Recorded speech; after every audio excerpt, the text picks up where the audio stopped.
There we go. And then let me put on the music. Okay, cool. What's all that? What's all that? I don't have Katarina in my shop. Yeah, I guess so. It's fine. Whatever. For now. Pretty bad items. Let's get Challenger today. Today! We are gonna get Challenger today. Just blaze past Diamond. Blaze past, what's after Diamond? What's after Diamond, actually?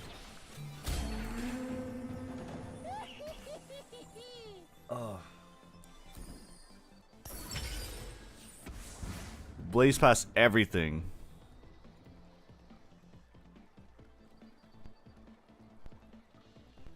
Alright, we're good.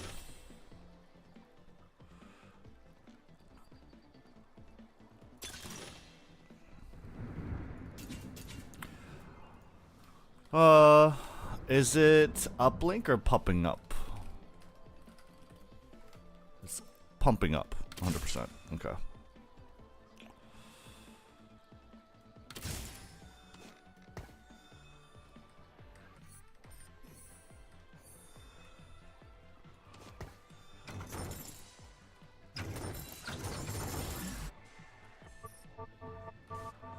I feel like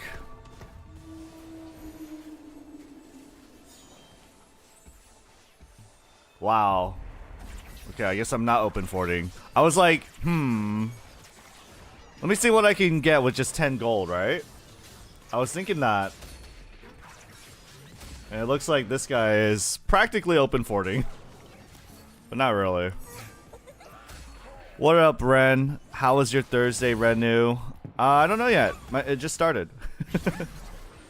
Should be good, though. Should be just fine. How's your day going so far, Ren?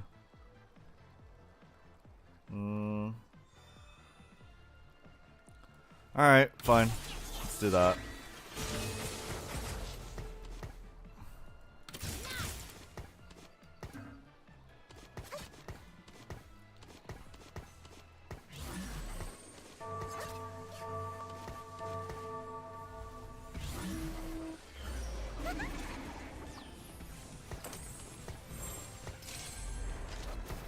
It's not enough.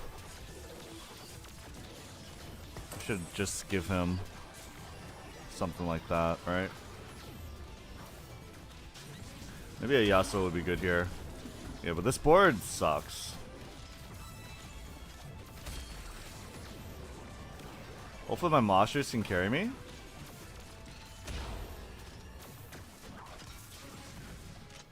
Uh-oh. Nah, I don't think so, dude. Yeah, I don't think so, dude. I should have opened. 12:30 where I am working. Love listening in. Nice, appreciate it. Easy on the eyes. Don't I know it? I don't really have anything. You know, I'm ready to just like, yeah. I don't want to do anything here. It's not happening. It's not happening.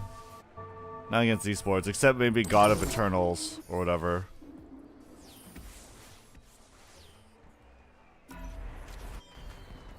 Yeah, that's not happening.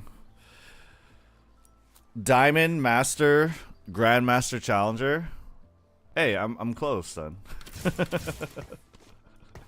A lot closer than before. You know what was really funny was watching and seeing so many emeralds and in my like plat 1, plat 2 lobbies. I'm wondering how screwed my MMR. How fucked up can we get our MMR, you know? I have armor. I have vest. So I could get a belt. That would be a pretty good boost right now. I'll take that. Or a crown's guard.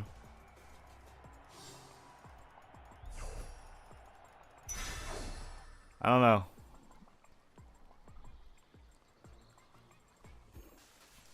Is it 12:30 p.m. or a.m. where you're at, Ren?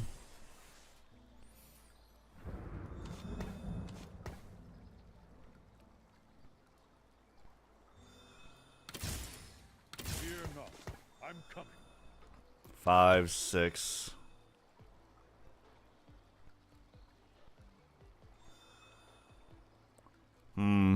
I like these things. I feel like I'll still lose. You know what I mean?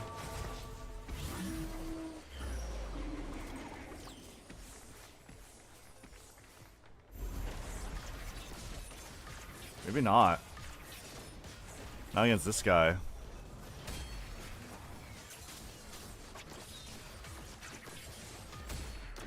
Shit, dude. I got baited. I was like, this is really good, right? But... ooh, this is bad. Hello, Joshua. Morning, dreaming big. Technically doable, even if lofty. Sure. All you gotta do is believe. Okay. Well, now we definitely need a win.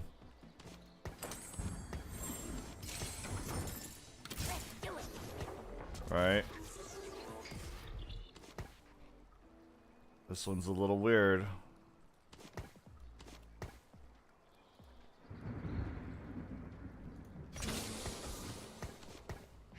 Yeah, I guess so. Something like this.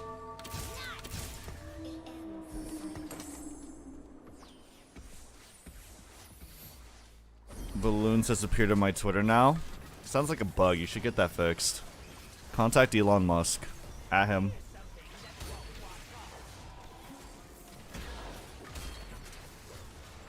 Yeah, okay, I'm losing this one. Or am I? Or am I? Runans? No. Dude, this Amumu's like pumping with just an even... It's the Urgot. Urgot's so good. Urgot's ridiculously good early. I feel like whoever has Urgot wins. Well, we really fucked up our gold. Like, we fucked it up. In the biggest way. In the worst way possible, we did it. This is probably an L. Like, unironically. I think we lost.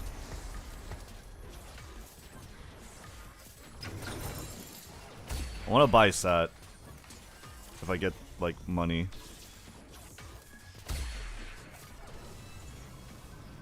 Gunblade. Nothing, dude. Shojin's is good. I'm not getting anything here. It's whatever. It's fine.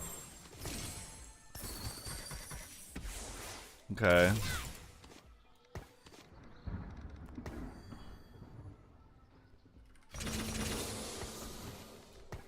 Yeah, that's fine.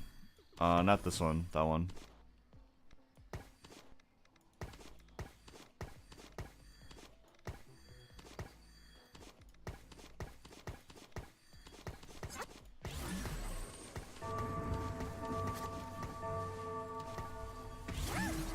Executioner, meh.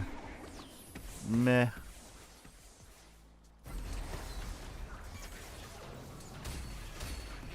You know, isn't the season ending? Or has the season ended already? Hold on. No, I guess not. I guess we are in the middle. I don't know if, well, Jujutsu Kaisen ended recently, so isn't the season of anime ending? But then we're like in the middle of winter. Yeah, I'm actually not sure how that works.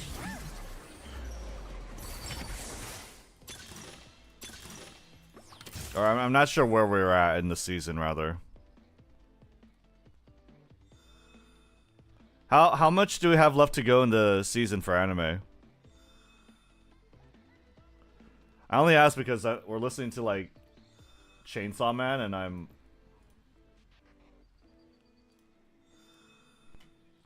thinking about reading Chainsaw Man and catching up on it.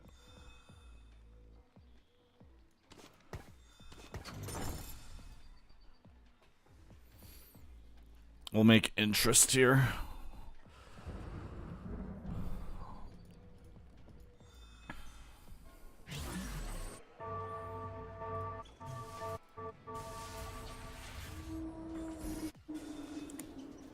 Feel like I lose this one, whatever, but who am I fighting?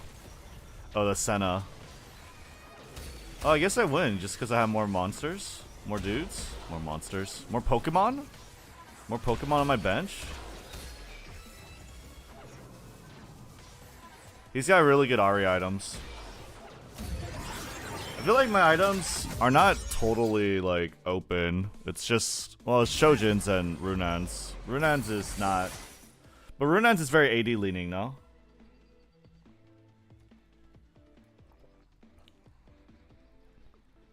Meet a beautiful star. I've got a good feeling about this.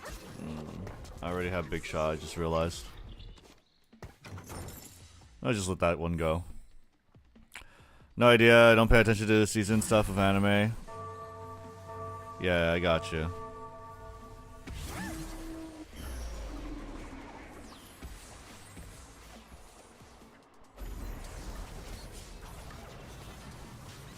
Dude, this AoE bomb.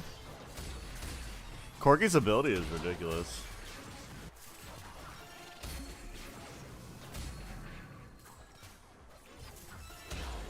So good early. It covers such a wide area. It just does so much big damage. Shit, I wasn't really thinking. Crown Guard, Gunblade.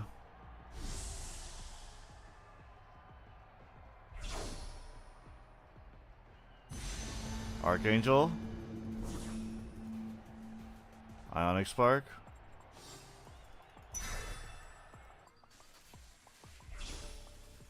If I get Archangels, then it's kind of like an Ari AP angle, and then this Runan's kind of useless. Is that what we're looking at? Yeah, my gold is so bad. I'm way behind.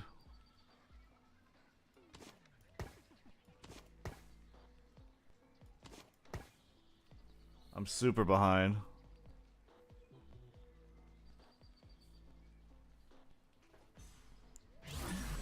Anime season is the same as Japanese TV seasons. Well, yeah, I know that. I was just wondering when it's ending or starting. Because Jujutsu Kaisen ended. But I think anime like Frieren and Shangri-La Frontier is still continuing. So that's why the question. Yeah, we are super weak. This is like a fast 8 angle, right? This is like a fast 8 cope angle. We're not even like gonna try for 9.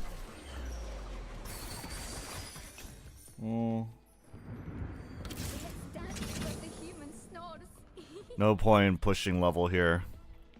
Hello again. What up, Beastbooyah? How you doing? How are you? How are you? Alright, we have Archangels. It's not gonna be that great.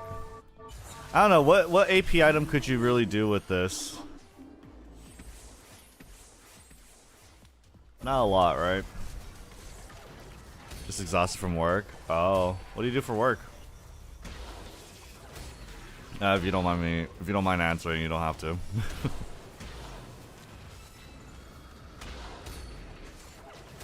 Alright, country. Does he have bulk or something? No, bounty hunters. Damn, dude. Hey, Red, what's nigh? What's nigh? What's near? What's New York? Nothing much. Just trying to see what we could do to get higher ranks, like always.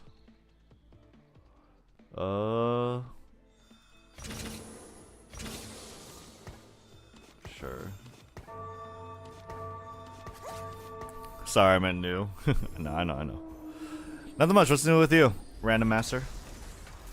Actually, we might have a couple videos to watch since we just hit Emerald. And dude, I want like,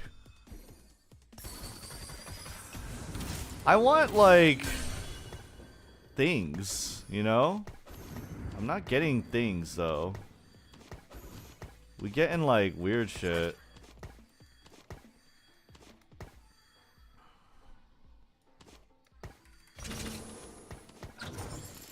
I was saying we have like a few videos to watch, I think. Just a couple.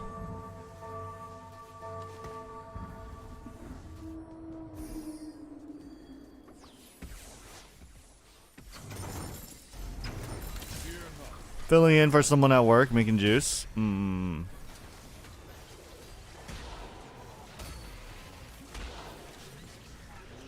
I build and maintain security systems, cameras, and card readers for doors, stuff like that. Oh wow, dang, that's cool.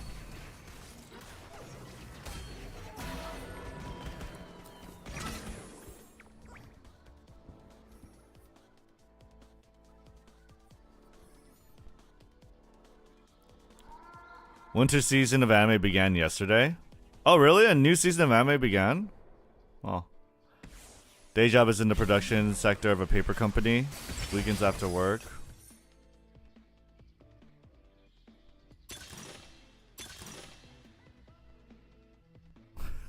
This is weird. What the fuck, dude? This is so bad. Alright, whatever.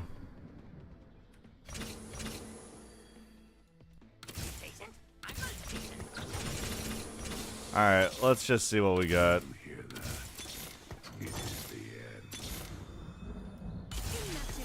Okay.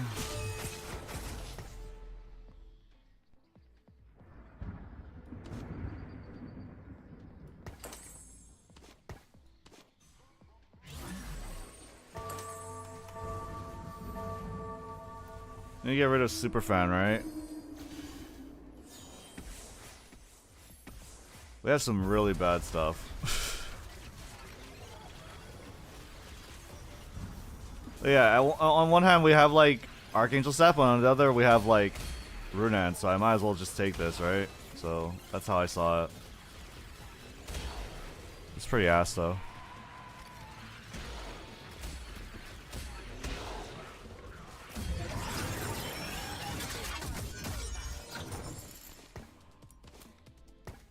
Winter season is January to March. Oh, okay, so December doesn't count. Okay, cool. So that's what I was wondering. So fall is October to December. Gotcha. Oh, interesting. Okay.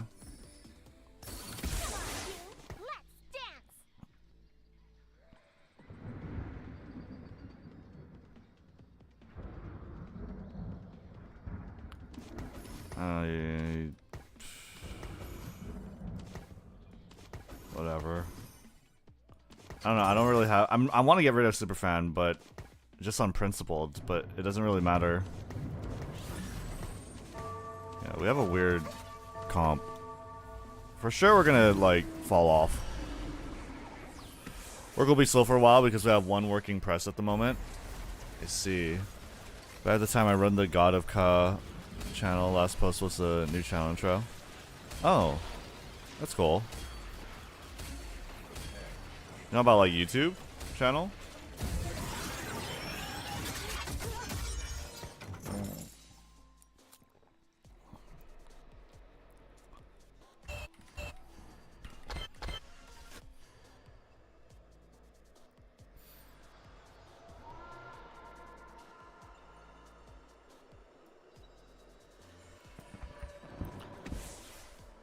I don't know where we're gonna go with this, but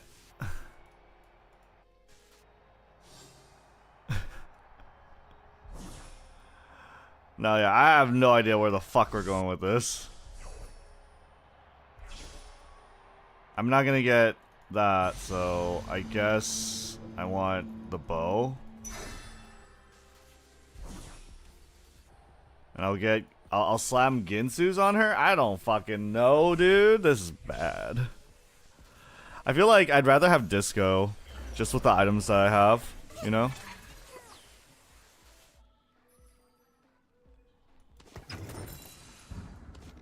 But I'm not losing, so whatever, right?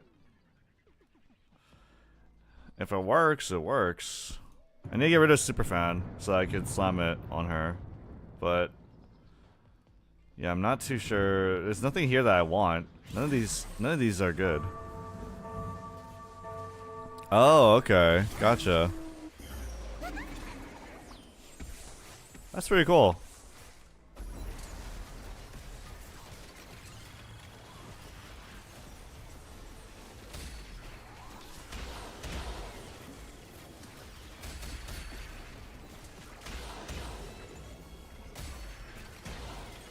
Uh-oh. Wait. Wait. I think I got it. I don't got it. Holy shit. That was nasty. What is your YouTube channel about? Or what does it do? Oh, Mohammed. How you doing? Yeah, so...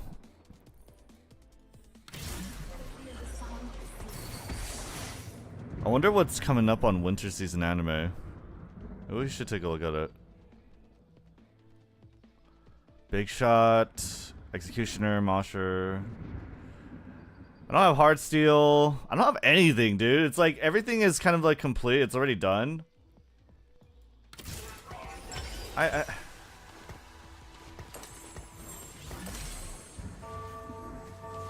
just do that, I guess. This game free to play? Yeah. Well, except unless you want the skins. The skins will give you a big boost in power, so this game's actually pay to win. Yeah, but you get like insane luck with the skins.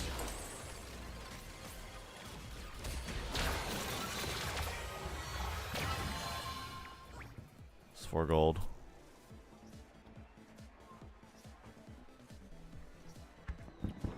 What up, Juichiro?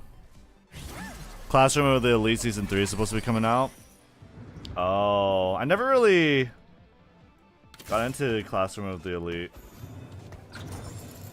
I watched like the first season, but I think I watched like Mother's Basement, which is a YouTube channel I watch. Really good channel, has a lot of cool like video essays about anime. Really, really cool, I think. And he was just trashing on it, and I was like, oh, yeah, eh. Those things are kind of weird. It just like put my perspective in a different... It changed my perspective on it.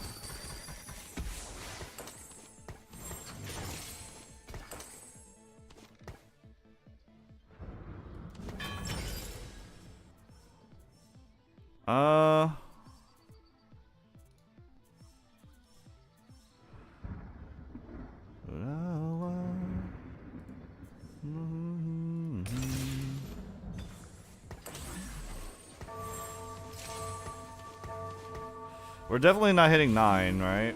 I don't know what we're doing though. I actually have 0 clue.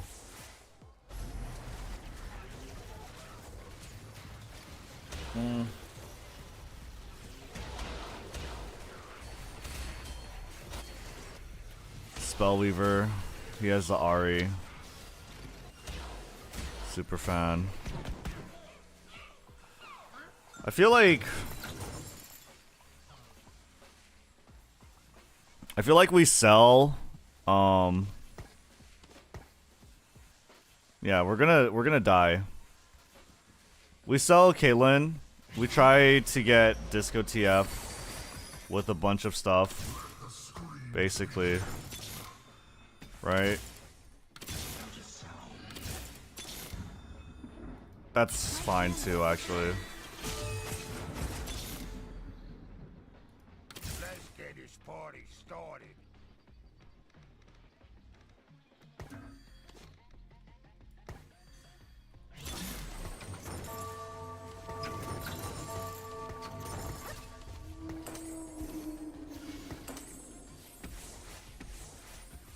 It's not too bad, I guess, but it's not the best either. I have to protect her. Because, like, yeah, she has, like, all my items. Alright, we gotta try and cap out in order to try and bid for top 4. No way we're hitting 9 here. Okay, we need like a Kitty, a Spellweaver, Sentinel. 6 Sentinels would be good. That's fine too. Okay.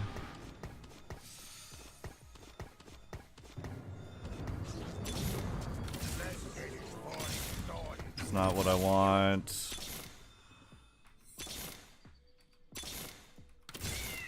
Okay.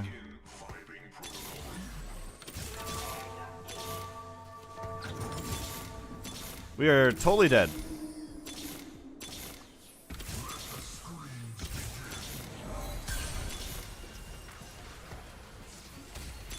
Yeah, we did.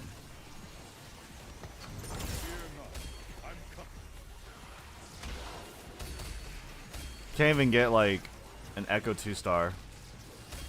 Oh, we're not dead right now. We're not dead yet. We're not dead yet. Can I get 6 Sentinels at all?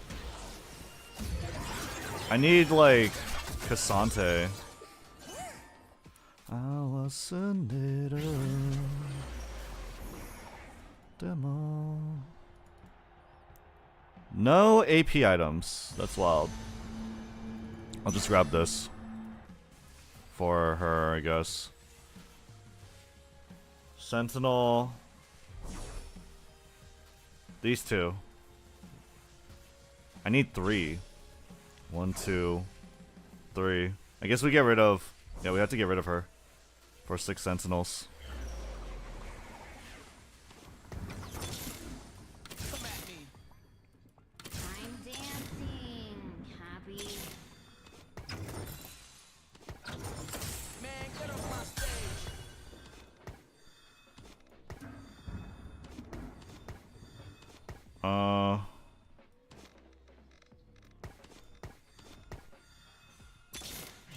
We don't have any more Sentinels. I have 1 more, but yeah, I need to have Cassante in order to do it. Put this on. I don't think it's working. Well, I got 2-star Echo, which is a huge upgrade because he has all my fucking items. Can you hit the cane that's right in front of you? I'm dead. I'm dead. I'm dead.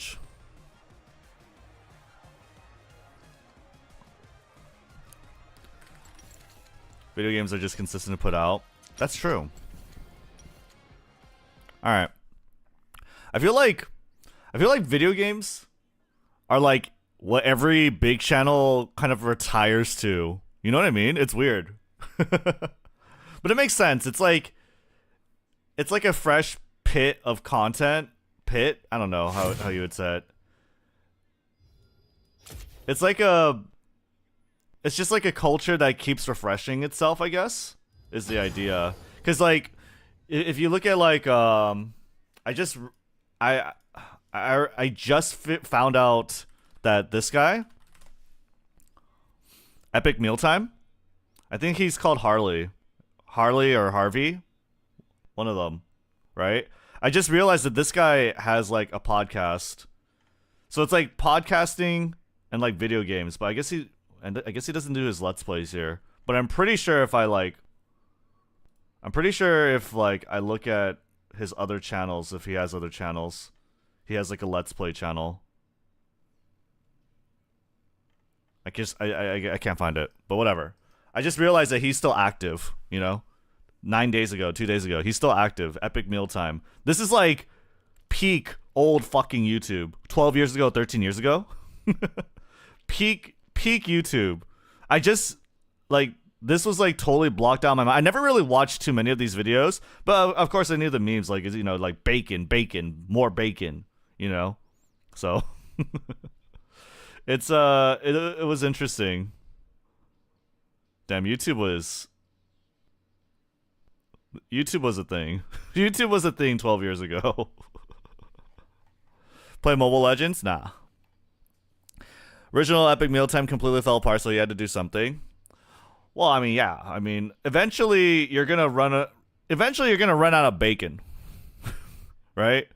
Eventually you're gonna run out of bacon. Is this some? Oh, I know who this artist is. Isn't her name like Lights or something? I used to listen to her. I forget. Whatever. But either way.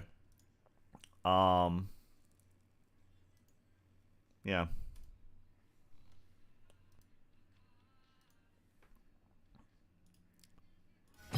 Let me queue up again. I kind of feel like queuing up.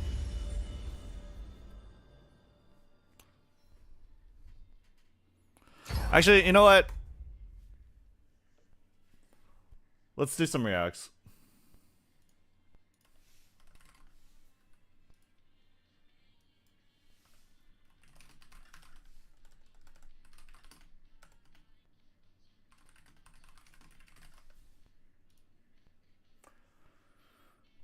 Alright. Let's do some reacts. I think we have like a couple videos to watch. There's this one. Maybe this one. We'll see. I want to see this one. Problem with competitive Yu-Gi-Oh videos. Yeah, Rev. Chill. There's one more, right? We want to watch MBT's video. MBT. Oh. I was like, oh my god, he came up.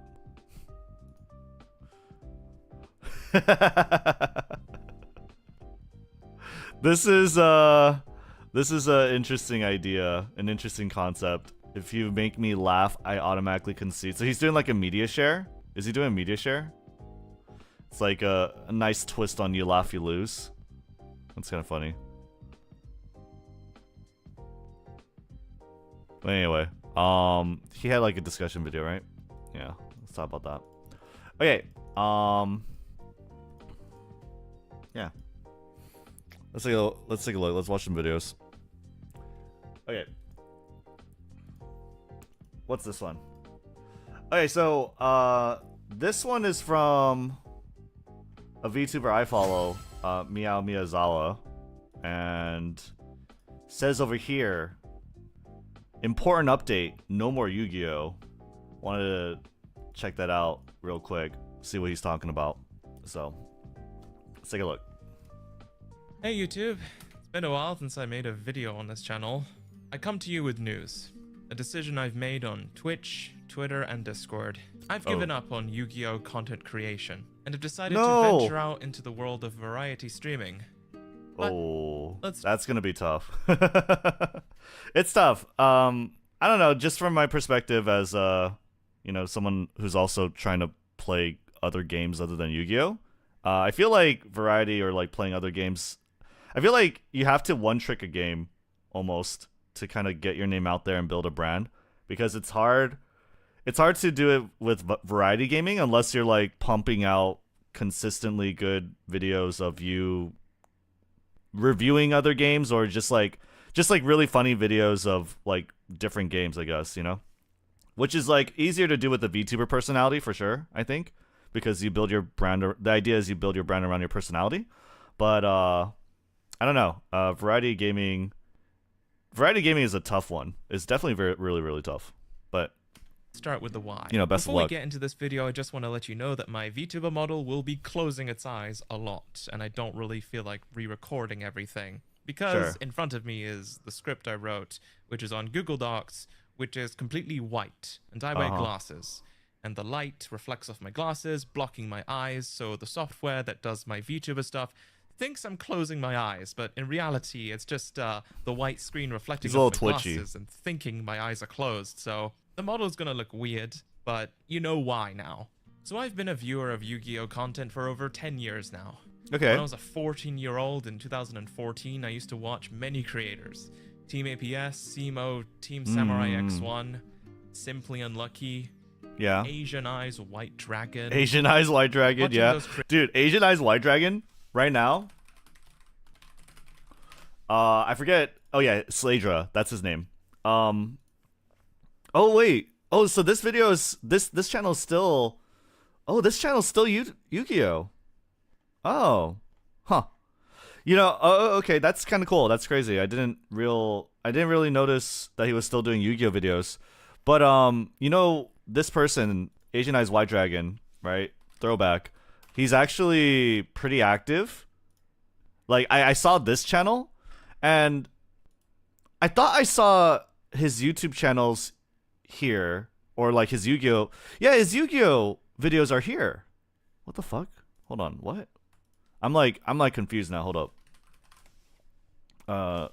Asian Eyes White Dragon. I'm confused. So this is like his alt channel?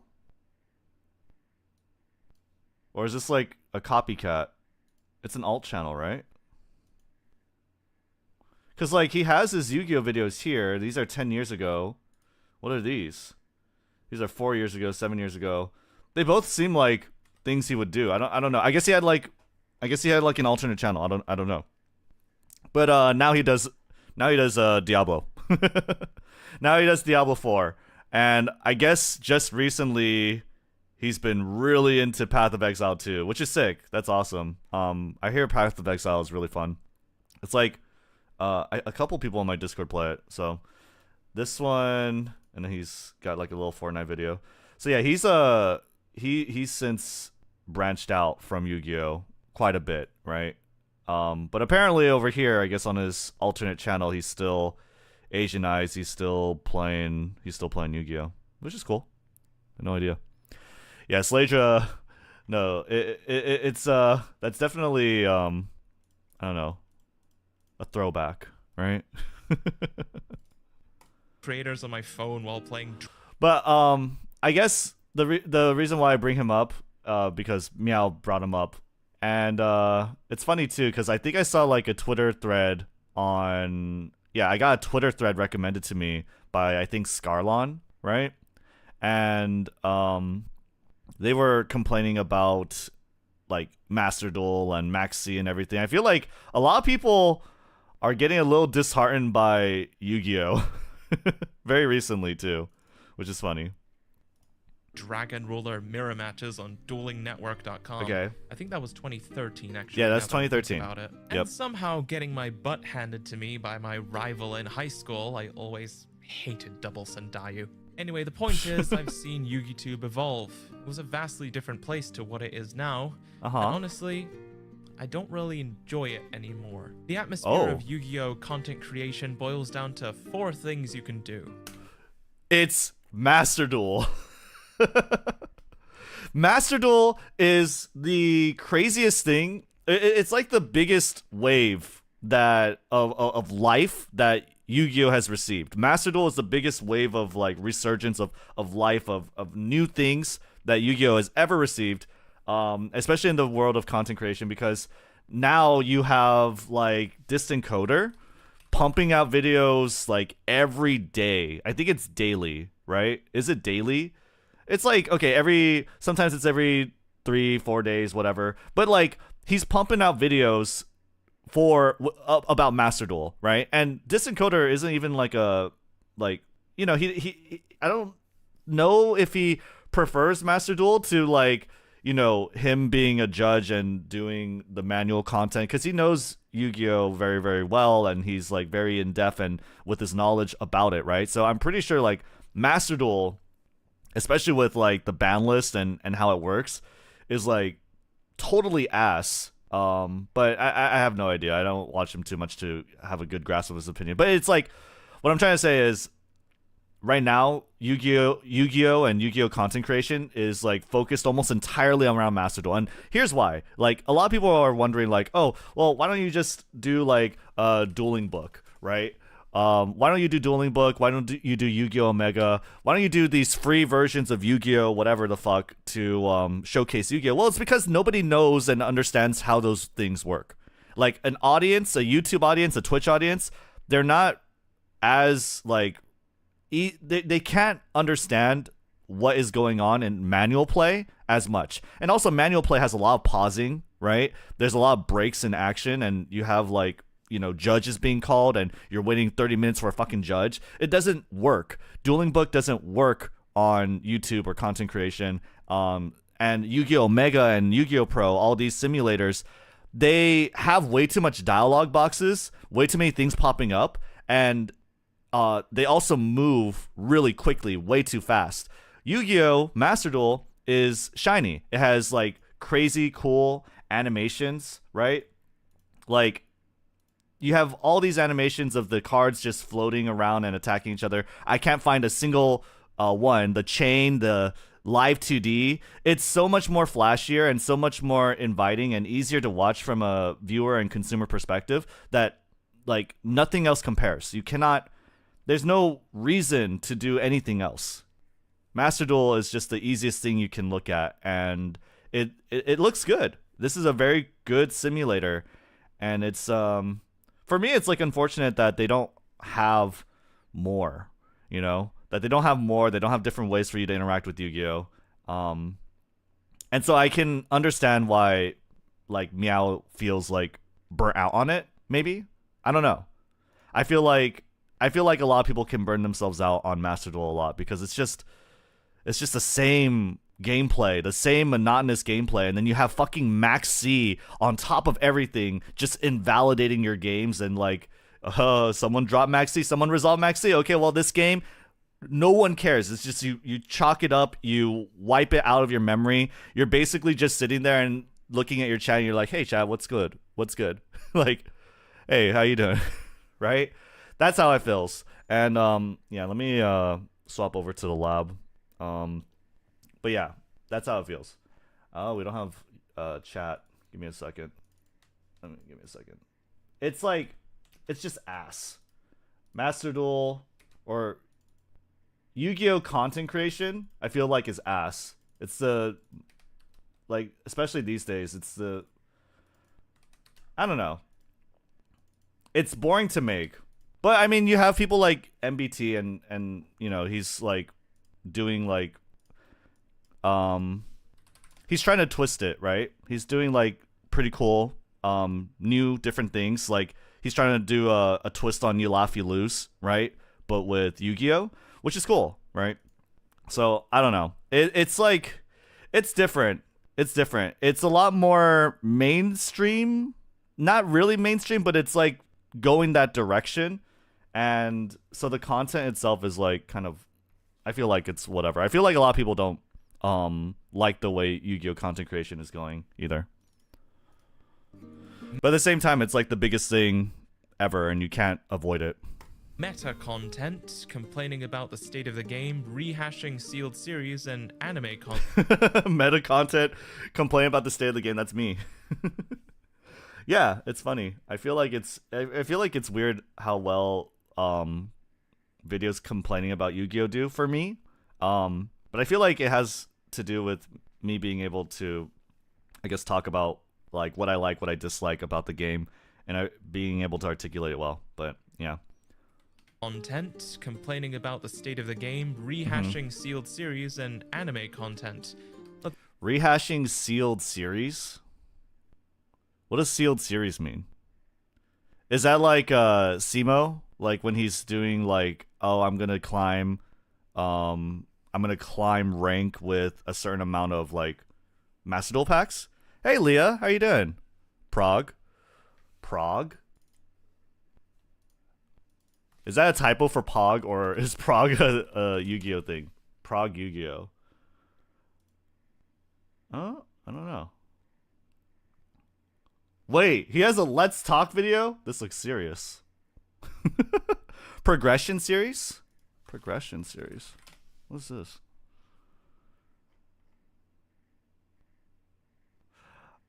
I don't actually know what this is.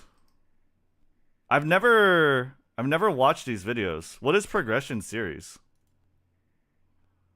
What is this? These are sealed? This is sealed Yu-Gi-Oh?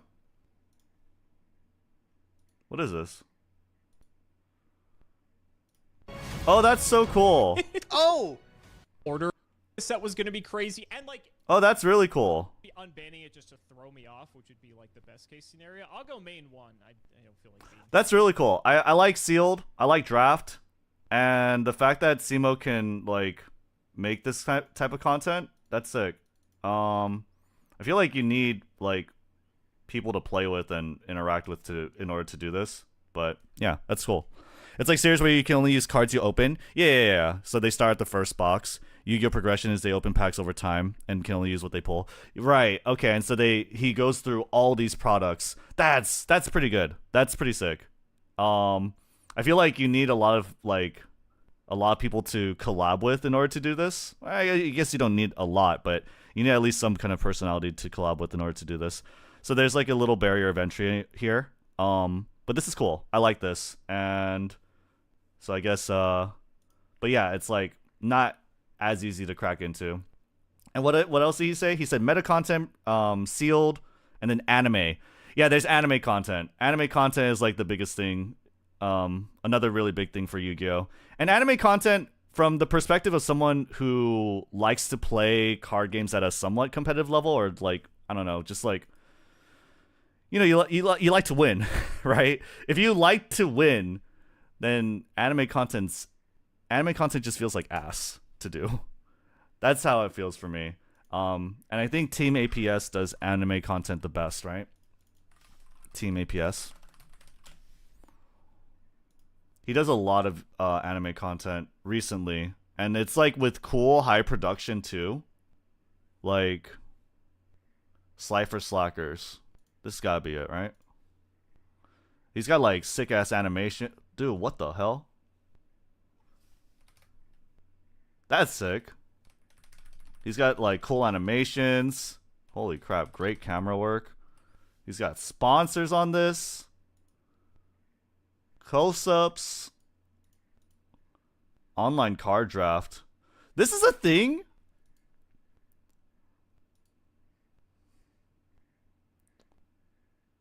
I don't know. I wouldn't mind playing Yu-Gi-Oh! In this context, but I also feel like, what is he going to do? He's going to play IRL, right? So that's really hard to do. For sure, that's really hard to do. And it's like, well, what's the alternative for someone like me? I would have to play this on like Dueling Book, and Dueling Book sounds like ass to like stream and make videos about. I don't know. But anyway, he does have this, but he also has like anime content. I think this one is the one where he has like Slifer versus Red Fiend Archdragon, and like this stuff has like animations, and it's like yeah, it's really cool. Like he has even this little thing here, which is sick, right? I think this probably comes from a game. So yeah, yeah, this one's hard to do. I feel like this type of content is really hard to do. I feel like you have to script this out or be really in depth in order to pull this off really well, right? Expensive for editing, yeah, for sure, and even just like scripting it out, right? Anime content brings in casual viewers because that's where the majority of viewers are, because the competitive pool of viewers is smaller. Oh yeah, absolutely, right? It's just most people, and because Yu-Gi-Oh's main appeal is anime, right? So anime is like the biggest thing to market towards. It's the best thing you can market towards if you're a channel. And it's like, but it's like one of the hardest things you can kind of pull off, because Yu-Gi-Oh as a game is designed in such a way that it mostly invalidates anime. At least in a Master Duel context. It's hard to be like, oh, I'm gonna play this anime deck and we're gonna rank climb and we're gonna have like an entertaining video that isn't just me, you know, sucking dick and losing for like 10 games in a row, right? It's hard. It's not easy. Doesn't Hardleg have a draft series or something that he plays on Master Duel? He does. He does have that. He does have that. I don't know. I guess for me, it's like, I guess at the end of the day, what it really comes down to is I don't like Yu-Gi-Oh enough to do this, right? That's all it really comes down to, is I don't like Yu-Gi-Oh enough. Master Cube. I'd be interested to know like what cards are in his Master Cube. Does he have like a video where he talks about it? He's playing with a lot of VTubers. That's cool. He's got Hasher, he's got Asagi, he's got Maple, he's got Duologs, the biggest VTuber. All right. Let's go over those four in more detail. Meta content loses relevancy within a few months tops. It doesn't help that ban list dates are hidden, meaning that your video could be irrelevant while editing or in a month's tops. That's true. Any like ban list update videos are really they die out super quick. I think they just get no views. It has no relevancy, like you said. That's why I kind of like these kind of videos that I do, or these kind of discussions that I do, where it's like reaction, because it talks about the game at a higher level, and I don't mean higher level as in like I don't know, like higher level as in terms of meta, in terms of like it's more relevant as the game is still like relevant, if that makes sense. You know what I mean? Like it's not like super hyper specific. It's talking about Yu-Gi-Oh as a game. Banless update videos are only fun when Lao Lao gets unlimited. Oh yeah, you're a virtual world player, right, Leah? Yeah, virtual world got done dirty, unfortunately. Hopefully they wait, Lao Lao is the Roshi one, right? Oh my god, wait, is it still like semi-limited? Probably, right? They always like take so long to unban these archetypes. I feel like virtual world would be absolutely okay unlimited. Bring back True King too. Complaining about the state of the game is just rehashing the same thing everyone says. Yep. Maxi bad. Hand True. Trap bad. Me. Board Breaker bad. That's me. Floodgate bad. Konami That's me. bad. We've been doing this since the Pojo days. Can we please embrace that Konami does not listen and likely will never listen? Hey, Konami doesn't have to listen. As long as there's people to listen to my videos, I'm okay. I'm chilling. Konami does what it wants, not for the fairness and fun and enjoyment of the game, for money. Which you really can't blame them for that, right? Wait. Go back. What were you saying? Konami does what it wants, not for the fairness and fun and enjoyment of the game, for money. Which you really can't blame them for that, right? Rehashing sealed only. Nimnim's idea of sealed only was incredible for its time. Yeah. I don't need to tell you how many series it spawned. I'm sure it's a lot of fun for the players involved, but I feel like keeping track of all the concurrent series is overwhelming. Let me put you in my brain and show you the way I think. From a new viewer's perspective, there's a question that needs answering. Do I watch some new progression series ripoff, like the 7 millionth one, from some nobody with like 4,000 subs and has almost no reputation and no monopoly on anything for a whole hour? Or do I watch an already existing established series that is fully edited and has multiple investments into it for quality of life? It's definitely very competitive. I feel like if you are going for like a sealed or some kind of draft or some other way to like put a spin on Yu-Gi-Oh, it's definitely done better in Master Duel, and I feel like that's what Harleg is doing. I don't know how ripe with content it is though. To be fair. This is not propaganda against sealed series. I'm just saying that as a new creator, it's hard to break probably into. not the best That's what he's thing saying. To do to make content around something that's already established, and multiple big names already have a monopoly over everything in the algorithm. Yeah, I was a Anime far from viewer. content. Something I kind of got into TikTok, but not really. Yeah. Role-playing as an anime character to duel against other anime characters seems like a lot of fun, but I never really got into the anime, and I don't really want to watch. True. Fuck the anime, dude. Dude, I don't know, dude. I hate. I only like season 1. I even tried to do a watch along with my Discord for Vrains, and it was like the dumbest. It was the dumbest shit. I'm sorry. It was like the dumbest, driest, most boring thing ever. The Yusaku guy was like just totally flat as a character, and it's a shonen anime. It's like people like it, and it's made to sell a product, and there's like a lot of people kind of, there's a handful of people, there's a community that like that kind of anime, right? But that's just, for me, it's, I don't know, it wasn't for me. It was definitely not for me. It was I feel like the Yu-Gi-Oh anime is totally dry. But you know what's really sad is that again, there's no modern Yu-Gi-Oh anime. There's no anime to continue where Master Duel Yu-Gi-Oh left off essentially, and it's all for Rush Duel now, which is probably a better move for Konami at the end of the day. The whole 1,000 Love episode Japanese name. anime just to get a grip on personality. Plus, the community that you can cultivate from anime content tend to be those types. Our Master Duel humor people. The type that finds these enjoyable, right? The type that finds these enjoyable. Where is it? Where are the Master Duel memes? Where's the Master Duel Reddit memes? Meme review. Who unironically look at these and like laugh. You know, what does Pot of Greed do, people?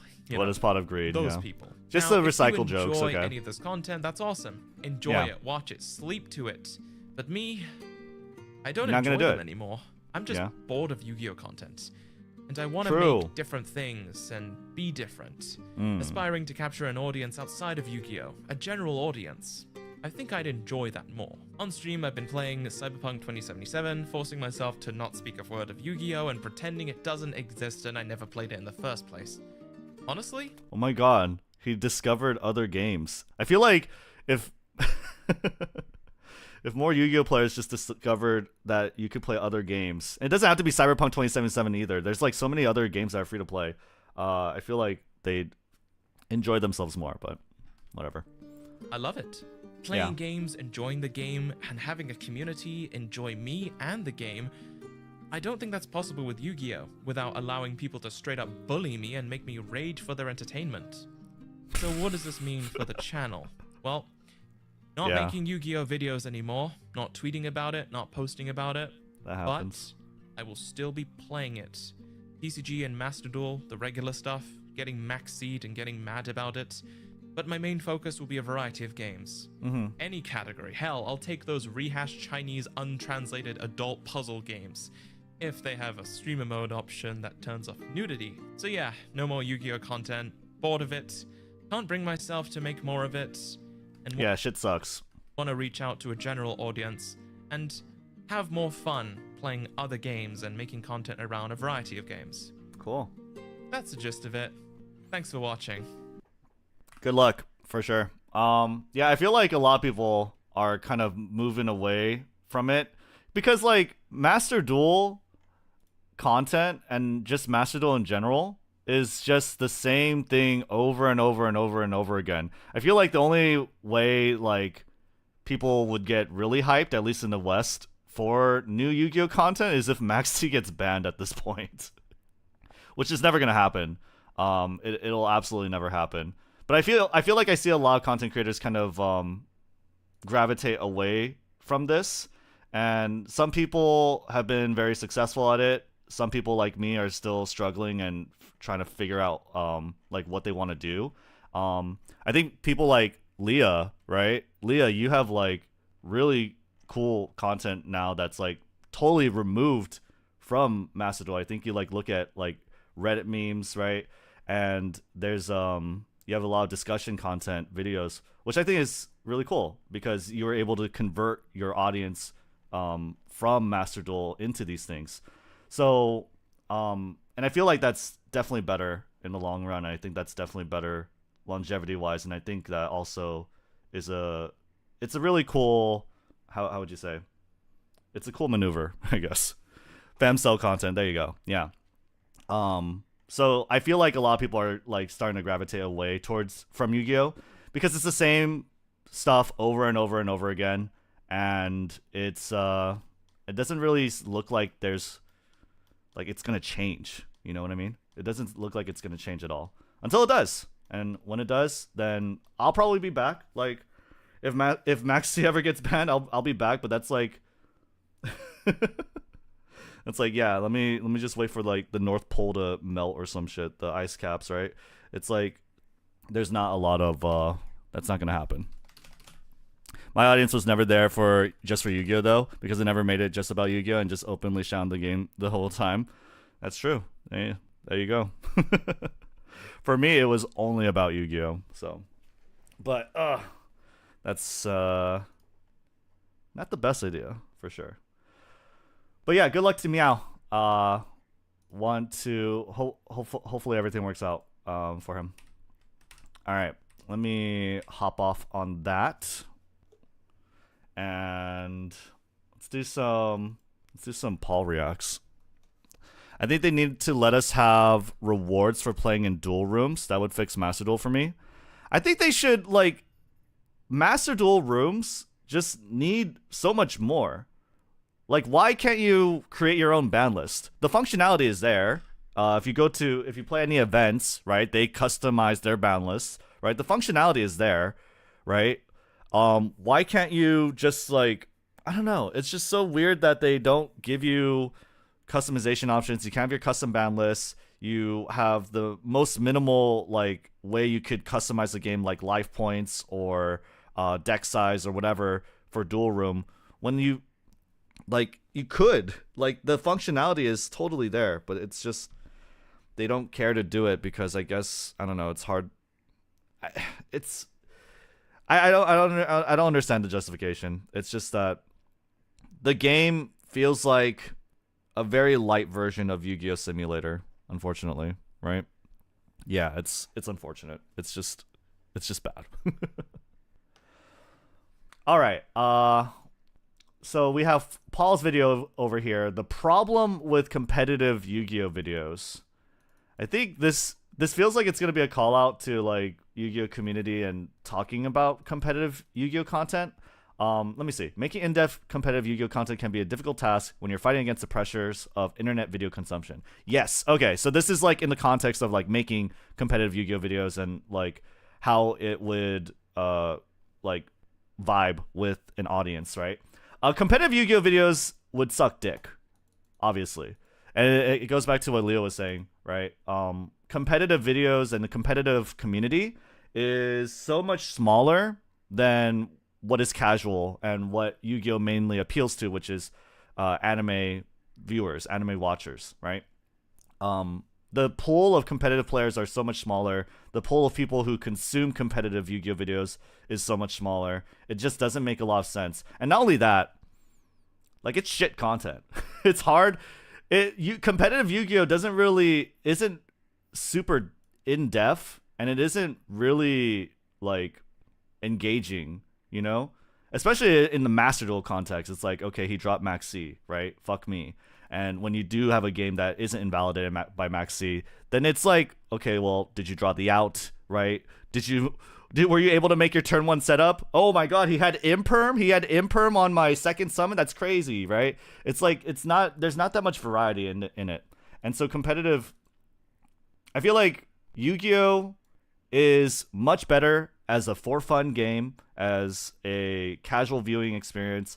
That's why I feel like Rush Duel, if they ever decide to port it over to the West, it would probably do a lot better. I don't know. What I'm trying to say is, like, if you could, like, go back in time and make Rush Duel in place of the current Yu-Gi-Oh! Modern Yu-Gi-Oh! I feel like Rush Duel Yu-Gi-Oh! Would have done a lot better.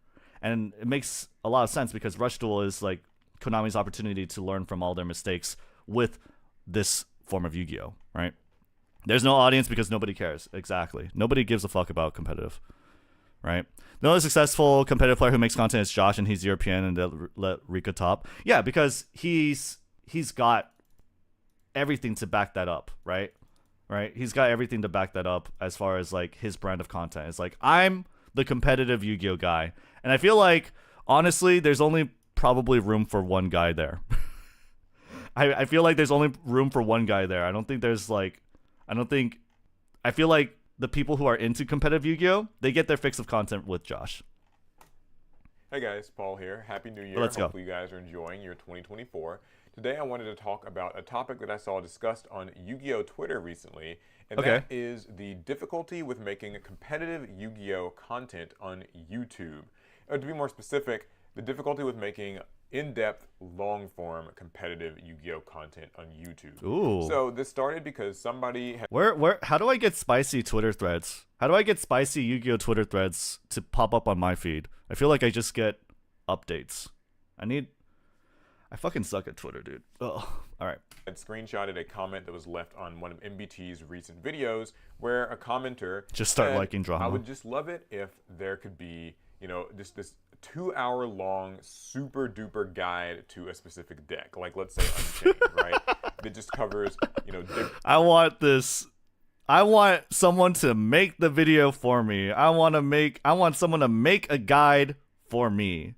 I want to be the only view on that video. I want there to be a content creator to make this thing just for me. Right? It's like the biggest waste of time anyone who's doing YouTube or whatever could ever imagine doing. That's like the biggest fucking waste of time. Actually, though, to be fair, it's like kind of what I did. To be fair, it's kind of like what I did, right? Oh my god, these are my top videos that you see when you search my name. That's interesting. Anyway, it's kind of what I did a little bit, right? With the Platinum Dragon Maid guide. I mean, this is an hour long, 55 minutes. You got Platinum Sky Strikers guide. This is 40 minutes, right? Virtual World guide, that's 57 minutes. So it's kind of there, but it's like these take a lot of fucking time. These take a lot of fucking time. It takes a lot of time. It takes a lot of research. It takes a lot of time, like, especially when I'm trying to do the things, the combos and whatever in Master Duel. It takes a lot of time to record these things. And after, like, my fourth one, the Evil Twin guide, and how that fucking flopped because right after they banned or they limited Crossout Designator, which is a pretty, like, it's not like an integral part of Evil Twin's plan, but it harms its viability because Evil Twins is mostly a hand trap deck, right? It has such a small engine and it's kind of like built on being kind of reactive and drawing on your opponent's turn. So like the moment this happened is just like the moment I realized it's like this is not really a great sustainable plan. At least I don't know. Obviously making Yu-Gi-Oh content would have been a lot better in the long run, but it definitely is very difficult. It's soul sucking and it's not the most engaging. And I feel like the content itself, yeah, it's great to people who want to learn it, but if you don't hit right on the correct deck, that definitely sucks. different opening hands, combos, builds, Right. You know, just like all the different things, right? Counterplay, matchups, everything. Uh-huh. And a lot of people upvoted this comment. You know, a lot of viewers were like, yeah, that would be really cool. I wish there was like a channel that did. I wish there was more competitive Yu-Gi-Oh. I don't know. I can't even make a joke about it because just them unironically stating it is what's really funny. It's hard to just point out how difficult that is to justify. Are you ever going to play Master Duel again? Yeah, if they ban Max E. Did exactly that. Which is and, never. So this got like posted on Twitter, and some people were sort of reflecting on why, as cool of an idea as that is, it probably wouldn't really work. And MBT himself also chimed in a bit and was explaining why a lot of content creators just do not do that. And it's because the reward for effort isn't really there. Yeah. So allow me to explain as a YouTuber myself. Mm-hmm. Obviously, if you wanted to make a 2-hour-long, you know, just hyper in-depth guide to any given deck, it could be Unchained, it could be Rescue Ace, it could be Pirelli, it could be, you know, Snake Eye, whatever, right? And so There's a lot of written guides already for that, right? But of course, a lot of people like to consume video content, and even if those written guides exist, right? Like there are written Dragon Maid guides that exist there, right? These videos would do better, but it's very short-lived and it takes a lot. The reward to effort ratio is very, very lopsided for sure. insert favorite deck here. You'll run into a couple of problems. It's low. The first one is that sort of video is a huge undertaking. It would take a lot of play testing, a lot of research, a lot of writing, a lot of just double checking everything to make sure that all of your information is up to date, it's completely correct and legal and is relevant. And obviously that means that you're going to have to go through a lot of trouble just on the pre-preparation end, and then also you have to. Yep, the pre-preparation, the scripting, right? Thinking about what combos to showcase. What do you do with these opening hands?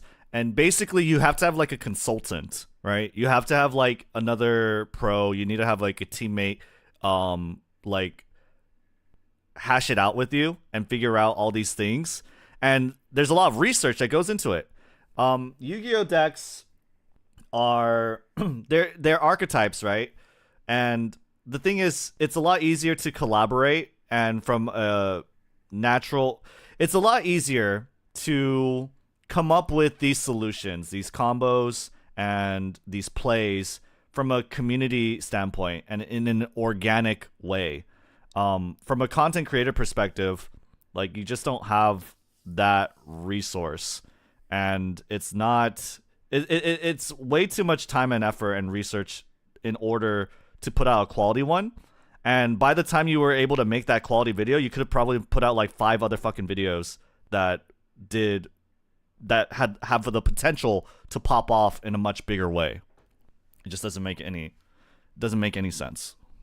Record it, edit it, produce it, right? Yep. And then you finally release this 2-hour-long magnum opus that is just exactly what anybody would want if they're an Unchained player, right? Yeah. How to make boards, how to break boards, how to deal with matchups, how to recover, all the different meta stuff. Then a ban list comes out. And suddenly, this huge piece of like super in-depth, nitty-gritty, hardcore, competitive content for a pretty popular deck that perhaps a lot of people want to watch is outdated. Why would I watch this video now if, you know, the Unchained deck is completely different? Yeah, like, if you're wondering why nobody does these fucking videos, it's this one, the Evil Twin Guide, right? I literally like prescribe, yo, just stick a bunch of fucking hand traps and max out and cross out designator or whatever. And right after, like 2 days after this video posted, Konami dropped a ban list that limited cross out designator. And it's like, that is kind of a small example, but first of all, it deflated the video, but it is a small example, but it is something that can happen. That is a very real potential to occur, where Konami just nukes the fuck out of the deck that you make a guide out of. And when that happens, it's unplayable. Nobody's going to be looking for that guide, right? So much less people are going to be looking for that guide. And so that's, yeah, the risk is totally bad. You cannot do it. It's unjustifiable. It's absolutely unjustifiable.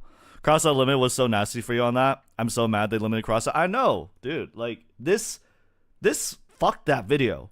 This video, honestly, like, oh my god, like, I'm sorry, my throat and everything. But anyway, honestly, Live Twin Evil Twin isn't that popular of an archetype. It really isn't.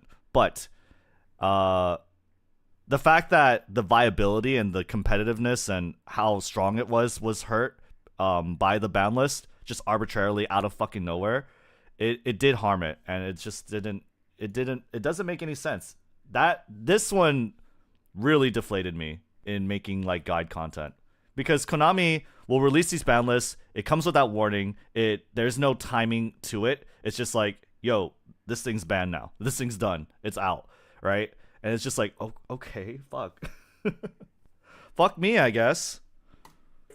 Or maybe it's not a ban list. Perhaps it's a new product getting announced. Some new support comes out that affects the Unchained deck, whether that's new support for Unchained itself, or the announcement of, like, let's say in 2022, Bestials, right? Would suddenly make playing a dark-based deck a little bit more complicated, or a little bit harder, or whatever. Yep. Or just new general Fiend support or something like that, right? Yeah, the meta is constantly shifting, and especially with the ban lists that come without warning, there's no justification. The risk highly outvalues the reward. The risk is so much higher.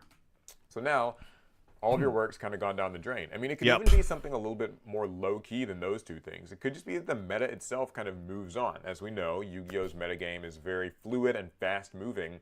So the same, deck build or whatever that did really well one weekend at a YCS is literally... It's fast-moving in one way. It's like, depends on like the context and the speed, right? as a player, I feel like Yu-Gi-Oh video or Yu-Gi-Oh content, and ban lists and updates to the game come at a pretty decently slow pace. Ooh, sorry. But as far as production goes, videos go, like, it's like way too fast, I feel, to adapt and create competitive content. Already outdated by the next weekend. Yeah. One of the tenets I've always kind of had about competitive Yu-Gi-Oh is that metas don't ever really get completely solved. The decks that win on a given weekend at like a YCS are the decks that were best tuned to win that specific event, that specific weekend. And so they won't necessarily do as well at a regional next weekend or even at your locals that following week. Yeah, it's like very rock, paper, scissors, right? As far as Yu-Gi-Oh goes, you have the meta, how you like make a deck and bring it to tournaments and regionals and events. You're just trying to bring the deck that beats the majority of other decks. No one actually has like their pet deck or whatever, and they bring it to every single fucking event and, you know, do very well. No one does that in Yu-Gi-Oh. It's all about, you know, for this event, for these players, what is going to be brought the most, and how do I bring the deck that beats the shit out of all of them, right? Because, you know, things just change and they're dynamic. So anyways, getting back to the content sort of perspective on this, why wouldn't people do it if they were passionate still, right? Like if I'm just a huge Unchained guy and like I really love this deck to death, I could still make that video and maybe I could even update the video or something. I'm sure you could find it. I'm sure you could like look up like for an Unchained guide.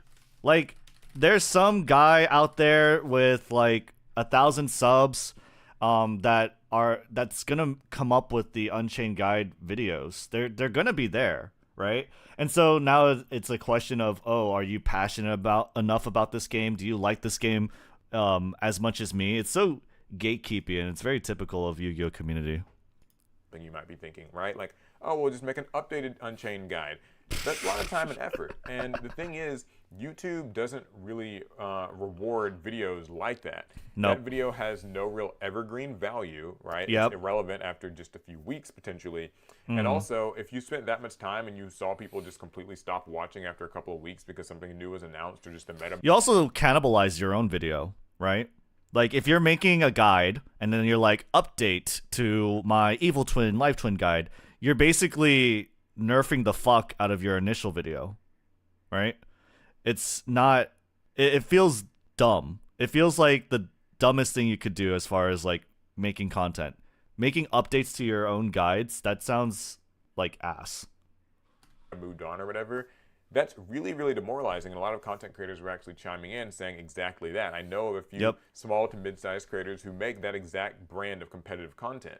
And what you'll often see in comments, I've seen this in my own comments in the past years and plenty on other videos, is that there is a demand for that content, right? There are people who want hyper, just in-depth, nitty-gritty information. They exist. They're out there. The problem is that there's a dozen of them. It's still very niche within a niche, right? So, like, if you want to niche within a niche within a niche, that video for an Unchained player, or maybe let's take a different example, like a dinosaur deck, right, or a zombie deck.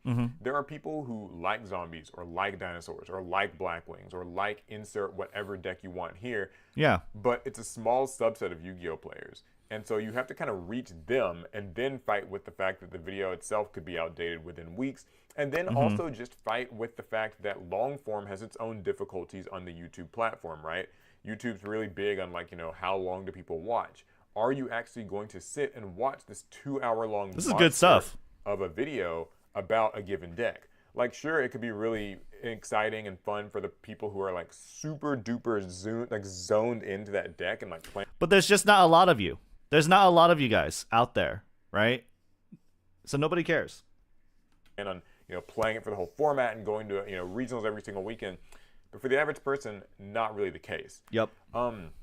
It's also why you do see a lot of channels, especially the larger that, you know, you get within the YugiTube space, go towards more generally broadly appealing stuff, right? Like, that's kind of where you get these fun little series that are quirky and neat, like, you know, a progression series or that sort of thing, where it's kind of more about the personalities or being entertaining or kind of making this evergreen approach to Yu-Gi-Oh! Where it's like, it doesn't really matter if you watch it today or tomorrow or next. Yeah, because Yu-Gi-Oh! Anime, that kind of fandom and that kind of branding, that doesn't die, right?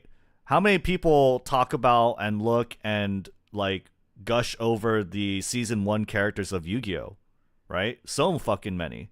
And then you have like GX and 5Ds. 5Ds was the first edgy Yu-Gi-Oh, and it was, people like to like hype that up. I feel like Yu-Gi-Oh anime just has so much longer of a shelf life than the game itself. The game itself is not even like secondary. It's like third or fourth to the anime. The anime is the biggest selling point for Yu-Gi-Oh, and you can't, like, basing the content around the game is probably like, I don't know. It feels like the worst. The worst thing you can do. Next week, next month, next year, it can still just be kind of generally appealing to see. Because I'll say it, the game is ass. Yep, the game is ass, but you already knew that. That was my opinion. Simo play Master Duel Masochist because it's just kind of wild and crazy and not very time sensitive. Yep. And that really sucks though, right? Because if you, or it doesn't suck, I mean, it's good for them, obviously. You want to grow on YouTube, and YouTube doesn't really reward kind of like putting a lot of effort into a video that has a shelf life of a week. But it does suck if you are the competitive type who wants information and wants it in depth and still wants to get it from your favorite content creator. They are not incentivized to do it, so where then could you find it? Well, just Google it, dude. Just Google it. Go on Reddit, and like, there's so many guides. Just post a thread on Reddit. Yo, anyone got a link to a really cool Unchained guide? There's probably a bunch of Yu-Gi-Oh discords. Like, the fuck?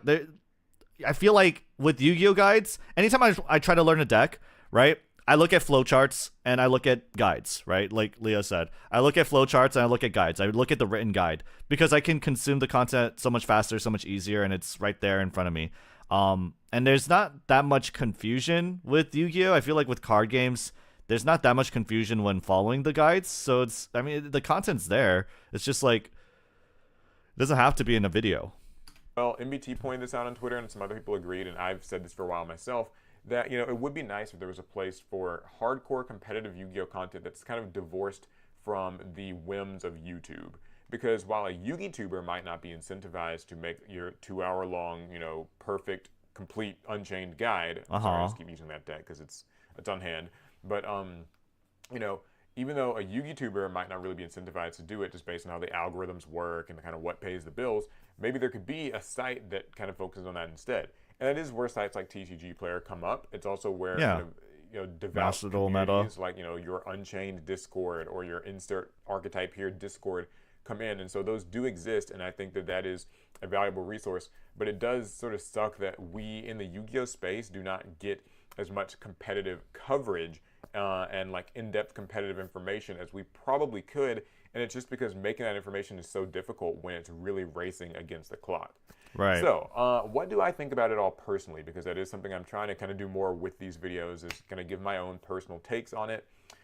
As for me, I made the conscious decision years ago, actually, to shoot for evergreen, casual Yu-Gi-Oh content.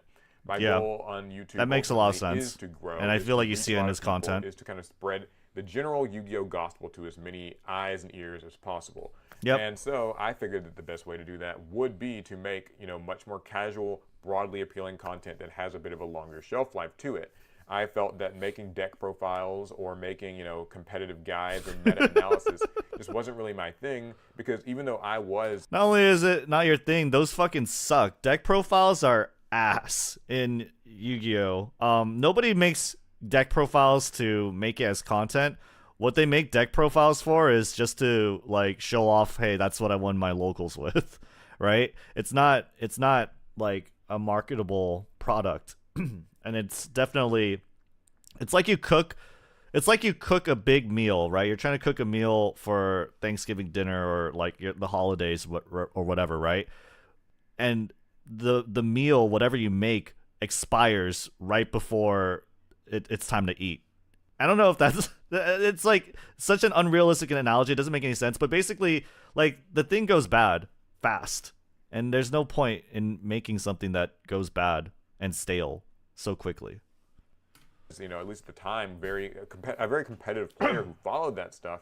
I knew that making videos on it and putting that time and effort into like recording that stuff and editing that stuff and writing and all of that stuff was that, you know, it wouldn't really mean anything if the video just didn't last a long time.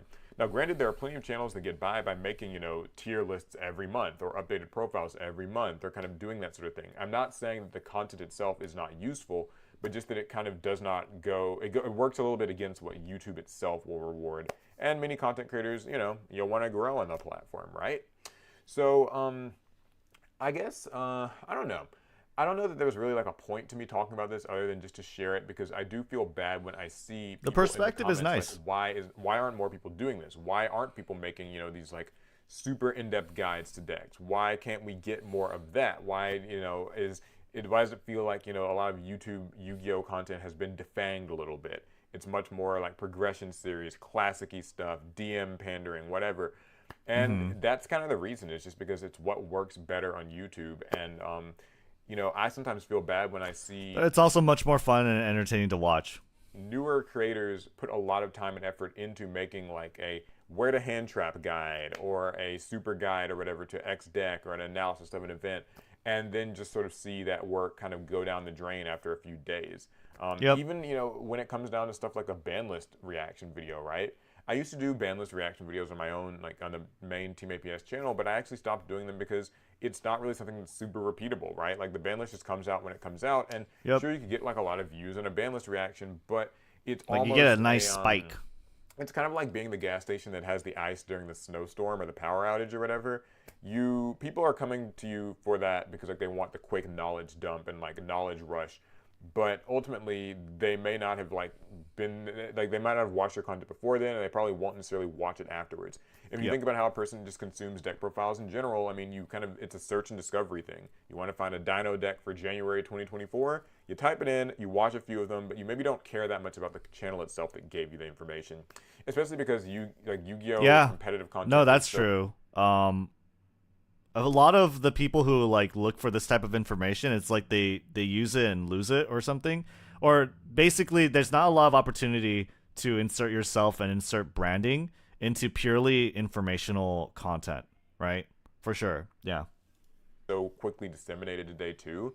Like, you know, I know there are plenty of like Instagram and Twitter accounts that literally just share deck lists like as images, and now you can just take the image and like throw it in your group chat, throw it in your locals Facebook group or whatever, and like copy the list without even really needing to watch like a 10-minute long deck profile on it. You get the information you need and you dip. And I'm not saying that that's like a bad thing to do. I'm saying that that's just the reality of how a lot of people consume content. And it's also has a lot to do with like how Yu-Gi-Oh is structured, right, as a game, because it's so archetype focused. People who look for a live twin guide, they're not going to look for a virtual world guide, right? People who look for a Dragon Link guide, they're not going to look for a Sky Striker guide. So it's like, why would I subscribe to this content creator who's making this guide when he's just going to make a bunch of guides for decks that I'm not playing? And it's just because of how Yu-Gi-Oh as a game is designed and structured. It's so archetype focused, and these archetypes pander and market and are appealing to different classes, different types of players, right? So yeah, it's hard to justify. So it makes it a little bit less incentivizing for a person to focus hardcore on, like, you know, really getting that nitty-gritty competitive stuff going. Yeah. So anyways, I want to know what you guys think about this and how you feel about it as more of a viewer. Because what I've shared today is more of like the content creators end of the sort of spectrum or situation. But what do you guys think? I mean, is that still something that you would watch? Is it something that you would be willing to share? He knows the answer is yes. You really want to see a channel dedicated to. He knows the answer is yes. Stuff. Everyone's gonna say yeah. And how does it, you know, feel? Maybe how do you think it feels for a creator if they maybe don't get the views that they want on that sort of content? Yeah, I don't know. Are there other solutions to it? Should Konami be doing something? Should there maybe be another resource for people to get their competitive fix? I would love to hear about it. Anyways, I'll see you guys in the next video. Pass turn. Oh, here we go. Here we go. Here we go. We have someone here who's like the dissenter. He's like, you know what? I'm going to have the opposite opinion. Let's see. I wouldn't ever like a content creator doing this. However, I think this can be done by breaking it down to smaller niche videos for an archetype. Oh. That way, the playlist can be updated when something changes, and also you can gauge the interest from viewers with every new release. An archetype can be broken down completely over 6 months rather than an intense week of research and editing. That sounds like the stupidest fucking idea. You're gonna make a playlist. You're gonna make a series of researching an archetype, and it's gonna be over 6 months. Nobody's gonna do that. Nobody's gonna do that. Especially someone else is gonna make the Unchained guide, the definitive Unchained guide, right? Someone else is going to make that. It's like this. Yeah, no, that was a take. There's an easy solution. Simply predict every possible ban list, every possible new card, every Konami stock fluctuation, the weather next week, next month's lottery numbers, and the date Block Dragon comes back. And just take all of those in consideration when you make the video. Yeah. You gotta be like a fortune teller, dude. No, yeah. It's not very realistic. It doesn't make a lot of sense. And there's not really that much else to that. Alright. What up here, TCG? Wasn't there a meta where pendulums were strong and then blue eyes beat them and then everyone just played blue eyes and not pendulums? Yeah, I think there was. I think that's like the only meta blue eyes was like good. But yeah. Okay. This one should be pretty fun and interesting. I feel like this video was like, I don't know. For me, it's like a no-brainer. And I feel like anyone who just sits down and thinks about this for about 5 minutes would come to the natural conclusion. But why are we so bad at talking about Yu-Gi-Oh cards? This one sounds spicy. I saw Farfa react to this one, so let's take a look. Why are we so bad at talking about Yu-Gi-Oh cards? I feel like if I were to take a guess, Yu-Gi-Oh panders to a younger audience, and I feel like the younger audience likes to attach themselves, their identities to decks and archetypes, and they have a lot of copium for it. They have a lot of copium for things that are associated with their identity, and that like clouds a lot of perspective, and that introduces a lot of bias into any of these type of discussions. I'm thinking from a purely competitive standpoint, but I'm wondering if this discussion is going to go in a different way. I might have like the wrong understanding of like how this discussion is going to be formed. So let's see. Battlemates. I want to talk about a Hexlex tweet. So a couple of days ago, YG Organization changed hands. If Okay. you're unfamiliar with this website, they do a really good job of reporting on new cards released into the OCG, Yes. which gives us a several-month window to prepare for those cards coming here. If you want to stay up to date on premieres, it's the best place to do so, and Yep. apparently someone else thought so because they YGO.org has been around forever, dude. Like, I've been looking at YGO.org even when I was playing like Yu-Gi-Oh at the start, and I feel like, yeah, it's kind of crazy how long it's survived. they purchased the site. They also redesigned how it looked. I've seen a lot of tweets talking about how frustrating it is that it now looks like every other Web 2.0 website, but like, really? You're nostalgic for this layout? Anyway, YG Organization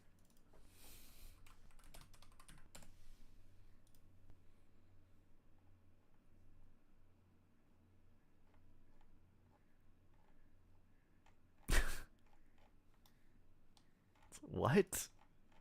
I feel like Yu-Gi-Oh community, because it's all like based around liking season 1 stuff, like look at MBT, he has fucking Joey Wheeler on his shirt, right?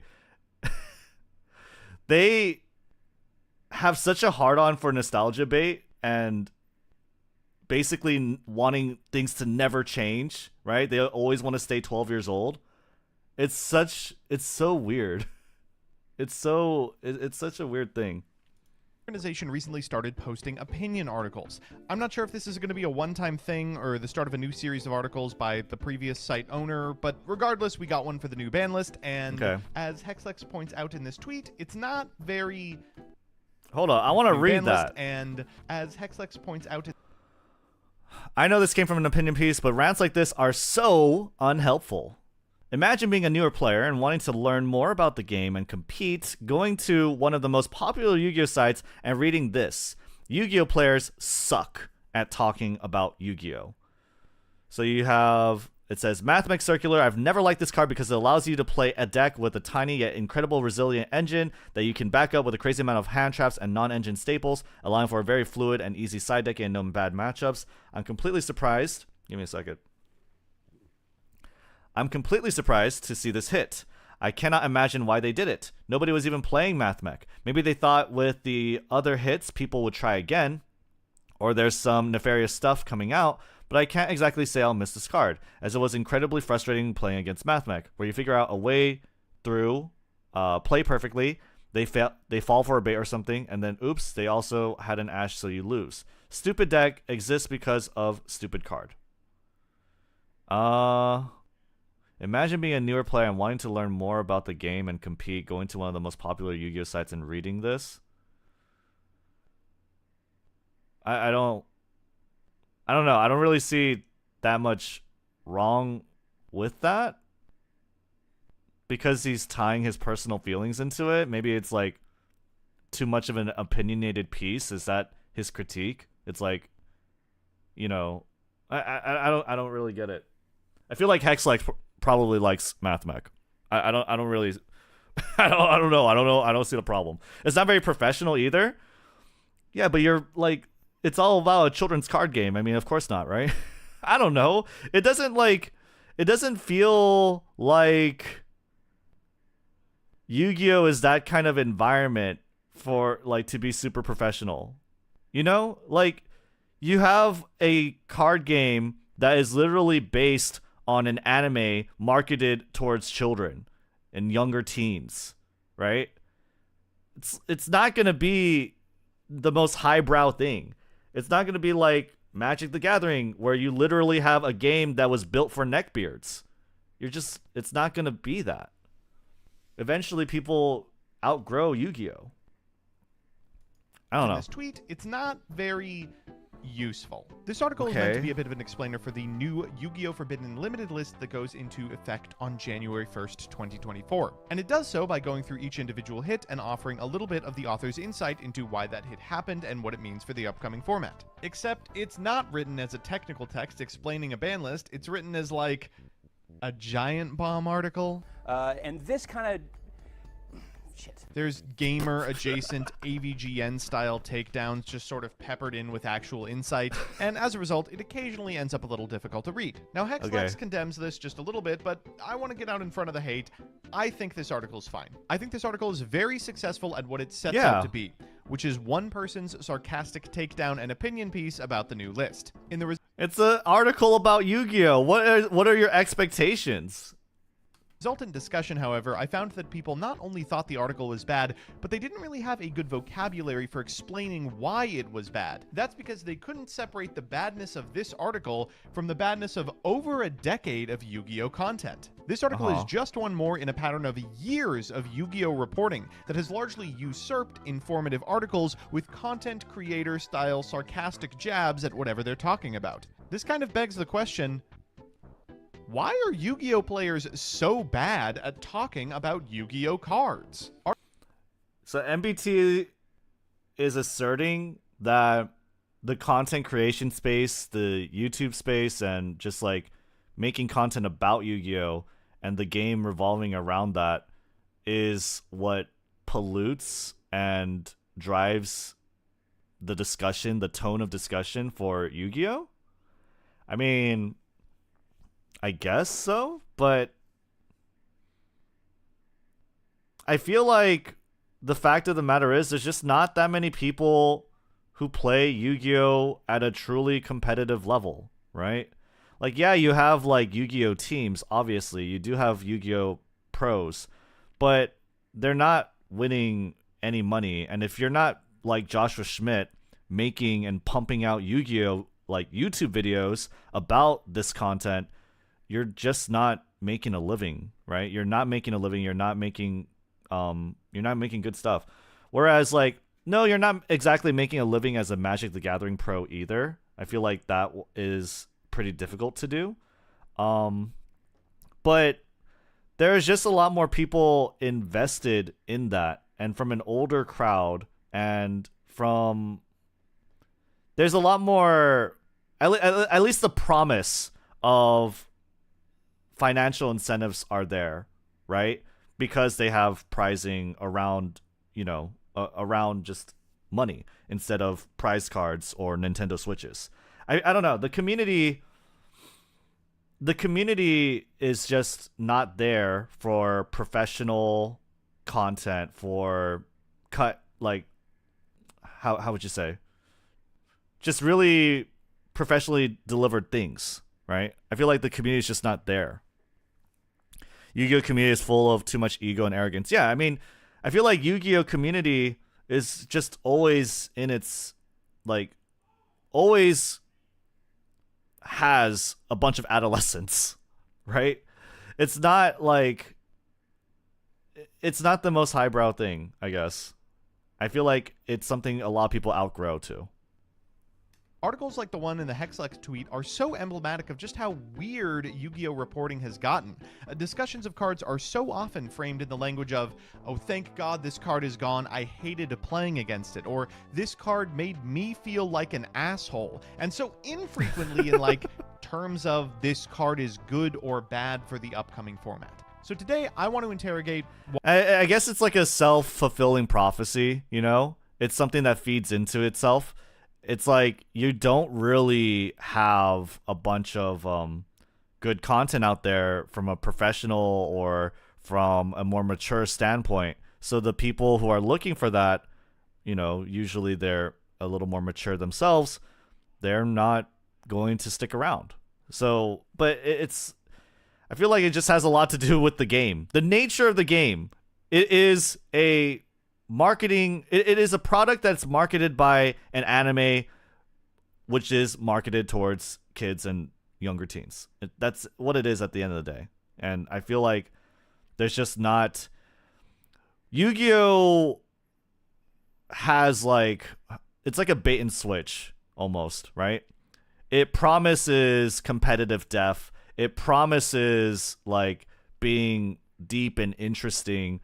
But in reality, like, just because you have a bunch of open game states, right? And just because you have a bunch of fucking text on your cards, you're not that deep of a game. And I would argue and say that, especially as a card game, it's a joke of the medium. Like, it's an almost insult to card games as a genre to have decks and archetypes and the core gameplay designed around something that is so formulaic, and basically they're trying to eliminate so much variance because that's what people buy. People buy strength, people buy power, and so the variance is limited to like coin flips of who goes first, who goes second, what's your opening hand, right? It's very much about things that you cannot control, and I feel like there's not a lot of depth to that. There's not a lot of fun in that, and there's not a lot of competitive depth in that, because card games are fun and interesting on a both casual and competitive level because of variance, because you're mitigating and managing variance, and that's just not something that Yu-Gi-Oh has. And you think a game like Magic is not marketed to teens but grown-up adults and intellectuals? Yeah. It's not even about intellectuals. I'm not even talking about like how smart it is. Yeah, Magic the Gathering isn't marketed towards like younger teens. It's mostly marketed towards neckbeards. It's about local game stores and playing this insanely complicated, it's not insanely complicated, but a complicated game because it's like card games, right? Card games, you have to have like some sort of level of reading comprehension, an understanding of rules, a grasp of everything in order to even moderate and play it. Yeah, for sure. It's marketed towards neckbeards. It's always been that way. It's not a fucking anime. There's no anime that markets Magic, right? Like, what? How could you think otherwise? It's not marketed towards children and younger teens. That's what Yu-Gi-Oh is. That's what anime is. And that's what Yu-Gi-Oh anime is. 110%. I don't understand. Like, there's no... I feel like you would have to be so far deep in the Yu-Gi-Oh bubble to not understand or grasp that. It doesn't make any sense. Why Yu-Gi-Oh players suck at talking about the cards that we use to play the game that we all love. And thankfully, I think there's 3 reasons for this, which means we can sort them into categories that will be separated by a title card now. Love that. Okay, I hate Let's to go harp on this neckbeards. literally every time I talk about Yu-Gi-Oh, but let's check out a parallel card game in Magic the Gathering. To my understanding, Magic large... Love Magic the Gathering. Let's go, MBT. Actually doesn't have this problem. Yes, there are content creators that will make articles that sound exactly like what I'm complaining about, and certainly there's no shortage of individuals who will make reaction-style videos when Magic's ban list gets updated, but those are paired alongside a robust infrastructure of individuals talking. Okay. When you put it into context, I understand. There's a huge discrepancy. If you look at Channel Fireball or TCG Player articles of Magic the Gathering, they're so much more better written than anything that the Yu-Gi-Oh community brings out. Because people outgrow Yu-Gi-Oh! People outgrow Yu-Gi-Oh! And the people who consume Yu-Gi-Oh content are younger. They're not neckbeards. Magic is a game that very likely the potentiality of it will follow you for a good while, a good chunk of your life. Just look at fucking like one of the biggest content creators for Magic, right?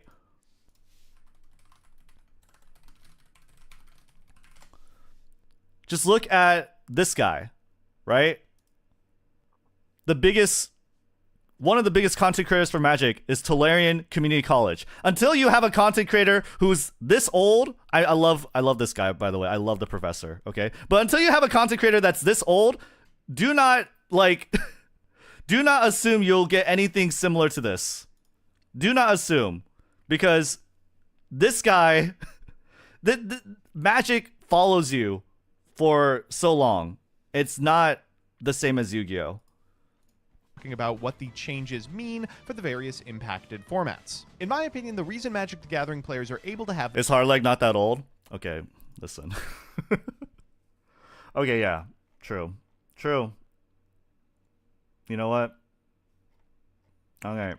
Why doesn't Yu-Gi-Oh! Have good content? Who knows? That kind of intelligent discussion is twofold. Firstly, there is a reason to get to know every single card in the set. Yu-Gi-Oh! Players are usually not particularly literate when it comes to what's legal. This isn't really their fault. There's one format and every card that's ever been printed is legal. You're not going to remember... Yu-Gi-Oh! Players aren't particularly literate in a game where they have the most fucking card text. Oh, man. Yeah. Yep. Mm-hmm. That's why Master Duel is popping off, because it's just so much easier to play. Or like Taylor of the Fickle exists, for instance, right? Yu-Gi-Oh! Players specialize early. Usually they go to a tier list video, pick a deck they think looks like something they'd enjoy, learn the ins and the outs of the strategy, and just sort of hope whatever your opponent's doing isn't going to interact with you in any sort of meaningful way. If you play a deck like... Yeah, because that's what that's what you need. That's like the core gameplay. It's like, it's so archetype focused. You just pick your favorite character and you try to do. You don't even think about you don't think about what other people can do to you. And when you look at combo guides and videos and whatever, it's all about what your turn one setup is, but it assumes no interaction. It assumes no stops. Usually, most of the time. Like MathMech that occasionally gets new pieces of support but isn't itching for anything new, you could go literal years without reading or learning any of the new cards. Inversely, if you want to play competitive Magic the Gathering, you are working with a much smaller card pool, and as a result, you need to be much more familiar with what cards play what roles. If you want to play one of Magic's limited formats, you are going to need to know what cards are good in that. Mm-hmm. There is a lot. There is a lot in terms of what you need to understand in order to play it well, especially with regards to draft, right? Draft guides basically help you understand the entire pool of cards that exist. So Lost Caverns of Ixalan, all the cards in that pool, what they are and what their grades are in terms of relative to every other card. Because when you're playing draft, you need to have a good understanding and a good outlook on what cards you want, what cards other players would want, and how you could build, your deck. Cards that stand alone are great on their own, are a lot more valuable than intricate cards that are part of a combo play and, just need a lot more requirements in order to pop off. Even though these cards can pop off in a big way and they can insta-win the game, the fact of the matter is if you need so many conditions to use these cards, they're not really good. So draft guides are insanely helpful. They're insanely useful, and it is something that people regularly look for and consume. And you want this at the highest level.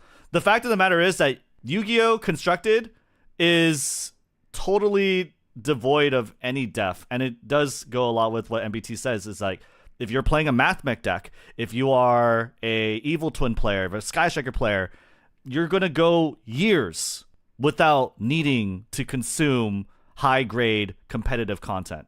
You don't care. And majority of Yu-Gi-Oh players are like that. Majority of Yu-Gi-Oh players are pet deck players. They're not like looking to play the next best thing over and over and over again.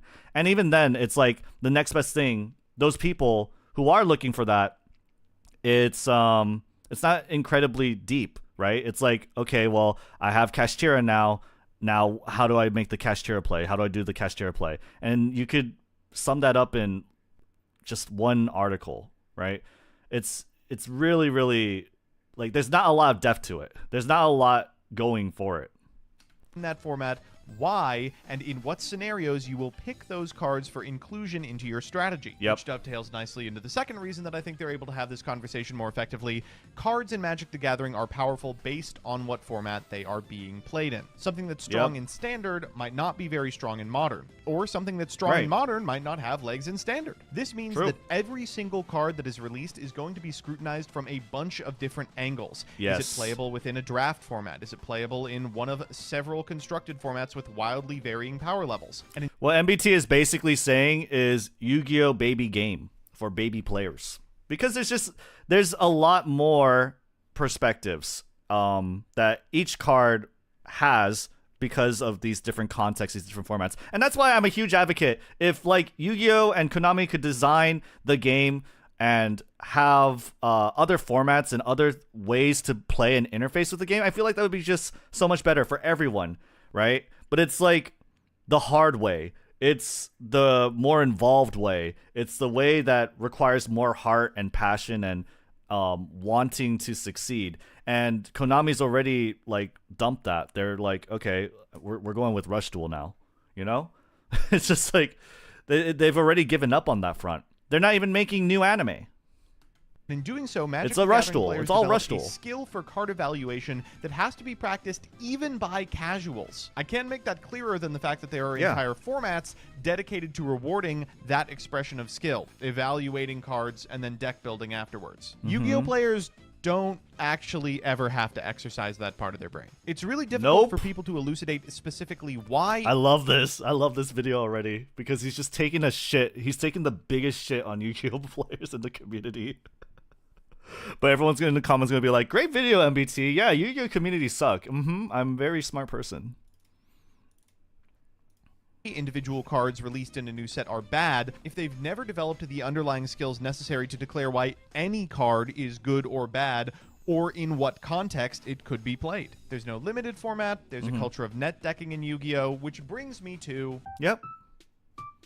You know, at some point I'm going to have to talk about how I'm part of the problem. But not today! So Yu-Gi-Oh! Content has just sort of shaken out in a very specific way over the last 5 years. Since COVID, and I'd argue maybe a couple of years before that, people have cared a lot more about content creators and their opinion than they've cared about the actual underlying card game. Now, I just want to get out of admitting I'm part of the because the card game sucks. problem. I think that's fine. God knows caring about the progression series in 2020 was a lot more fun than whatever Cecil format was, but it comes at the cost of consistent competitive content. I'd argue that a lot of the reason why people don't feel motivated to write something like an article series interrogating the underlying assumptions of the pendulum strategy, why every pendulum deck just loads up on extenders, why people are allergic to non-engine, why for some reason almost every pendulum strategy, regardless of how it's designed, feels like people are trying to force it into the mold of Build-A-Board, is because regardless of what you say in that article, the comment section is going to look the same. People are going to be typing penned best deck because they heard a YouTuber say it once. That's why a lot of these articles mirror the same. No, I'm sorry. I don't really have anything to say about that. I just, yeah, that's, yep, that's, I don't really miss the comment section or the chat that much because of like just the overuse and repeating of like these kind of memes. same type of language that you would see in a YouTuber style breakdown. The people who are writing it are responding to the wants of a community that has largely displayed they want to see the Bussy Boy and Farfa argue for the 50th time more than they want to see a breakdown of what the Sun Avalon combo actually looks like. The domination of individual personalities and the decks that they champion also dovetails nicely into the third problem. That's true. So we talked about Magic in the first third. I'm now going to talk about Pokemon. Yu-Gi-Oh! Has a lot of the same baggage as Pokemon. Ooh, the IP. There you go. Sorry, I had a very fucking late reaction. I'm old, but yeah, he's gonna talk about the IP. Like, what is this game based around? What is it marketed towards? Right? Children. Magic in the first third. I'm now going to talk about Pokemon. Yu-Gi-Oh! Has a lot of the same baggage as Pokemon. Competitive Pokemon is super interesting and engaging. But it regardless is. of how interesting... Dude, if you want to look at, like, good competitive Pokemon content, watch this guy. This guy made so much good content about competitive Pokemon, it almost made me want to be a fucking competitive Pokemon player. Competitive Pokemon is lit. It's so cool. And no, yeah, this guy's the GOAT for competitive Pokemon. Anyway. More creative the teams that people come up with are, the comment section of every Weedle Tweedle video is going to have a couple of references to a Pimp Night video that released in 2007 where a Magikarp swept a team of Ubers. There's this residual you have to win with your favorites attitude that's very pervasive among the Pokemon and Yu-Gi-Oh! Playing casual fan base, but also kind of leaks into the competitive fan base as well. Right. Sure, a significant amount of commenters are incapable of talking about a card like Mathmech Circular without mentioning that a well-timed Blue Eyes White Dragon can make quick work of any enemy, but a lot of really good players also internalized some lessons from the anime and learned that sticking by your chosen deck is a virtue. There's no way you can have that opinion regarding deck types and also amass the breadth of understanding necessary to speak from a position of authority about a whole bunch of other decks. That's a very good point. Yeah. Basically what he's saying is that the anime shoehorns a lot of, like, morals and ideals and virtues into, you know, its product, the anime itself. And so that has a huge influence over the culture and how people look and interact and interface with this game. Whereas you have something like Magic, and it's just one neckbeard who made this game for other neckbeards, and they're like, yo, have at it, right? And, oh, you don't like the way this game plays? Okay, let's make another format, and let's change it up a bit, you know? And let's have that, and that has, like, a lot of depth. That has a huge community, and so we'll make other formats and whatever the fuck. It's all, like, it's all perspective. And the Yu-Gi-Oh! Anime, the Yu-Gi-Oh! Community, yeah, you are led by the ideals and morals and virtues that were shoehorned and peddled with the anime. That makes a lot of sense. Yeah. No, it's yeah, that's a great take. All of this coalesces into a weird, frustrating mess. There's no articles about the fallout of the list, except for ones by people unfamiliar with what the decks impacted do, but those articles are published even though they don't contain anything particularly helpful, because you gotta publish something. That's how Yu-Gi-Oh! Content works! They gotta Gito! Remember that meme? But the end result is the same. A community of gamers that are really, really bad at talking about their game pieces. I know what you're probably thinking. Okay, Joseph, Yu-Gi-Oh! Players can't explain themselves in a way that's satisfactory to you.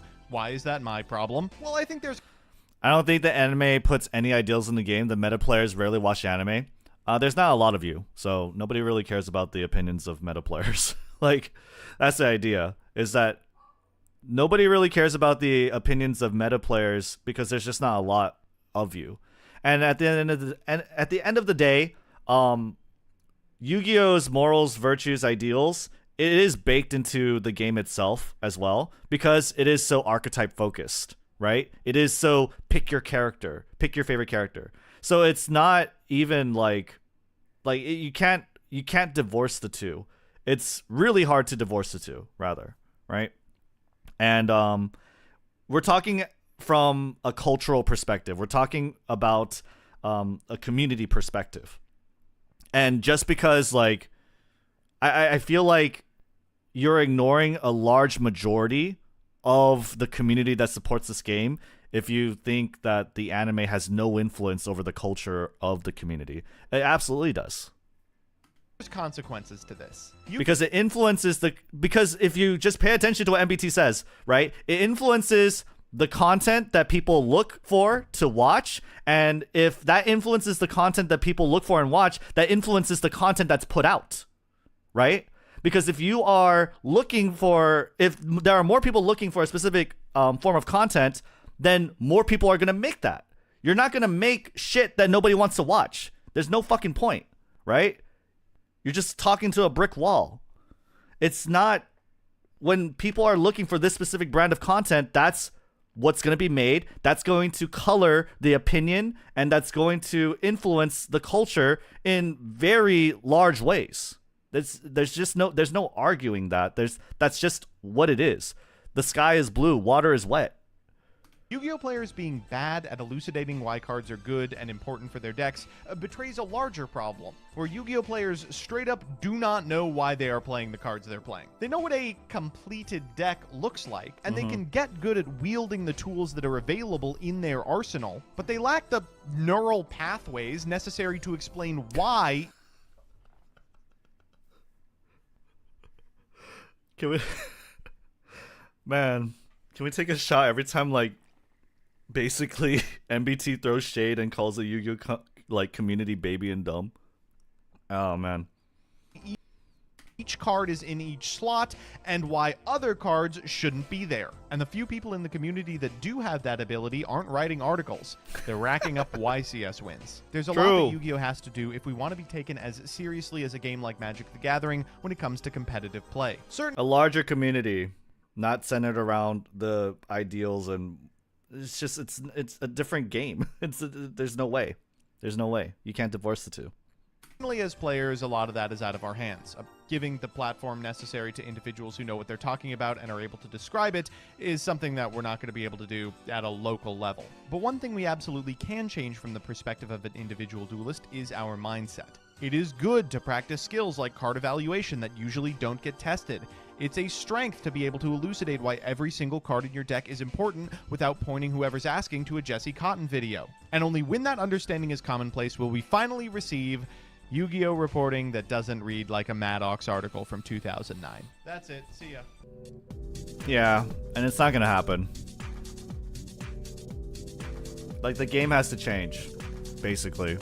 The game has to change. Please give that video a like if you haven't already. The game has to change in order for the community, the culture around it to change, in order for the content surrounding it to change. The game has to change. The game's not going to change. The game is going to continue on its path all the way down to wherever its natural conclusion is. I think it'll be, it's going to go away, like, eventually. Because that's how Konami sees it. Konami thinks that standard Yu-Gi-Oh! Is going to, fade away, because at the end of the day, they're not pumping any new content into it. There's no new Master Duel Yu-Gi-Oh! Anime, and there's not going to be.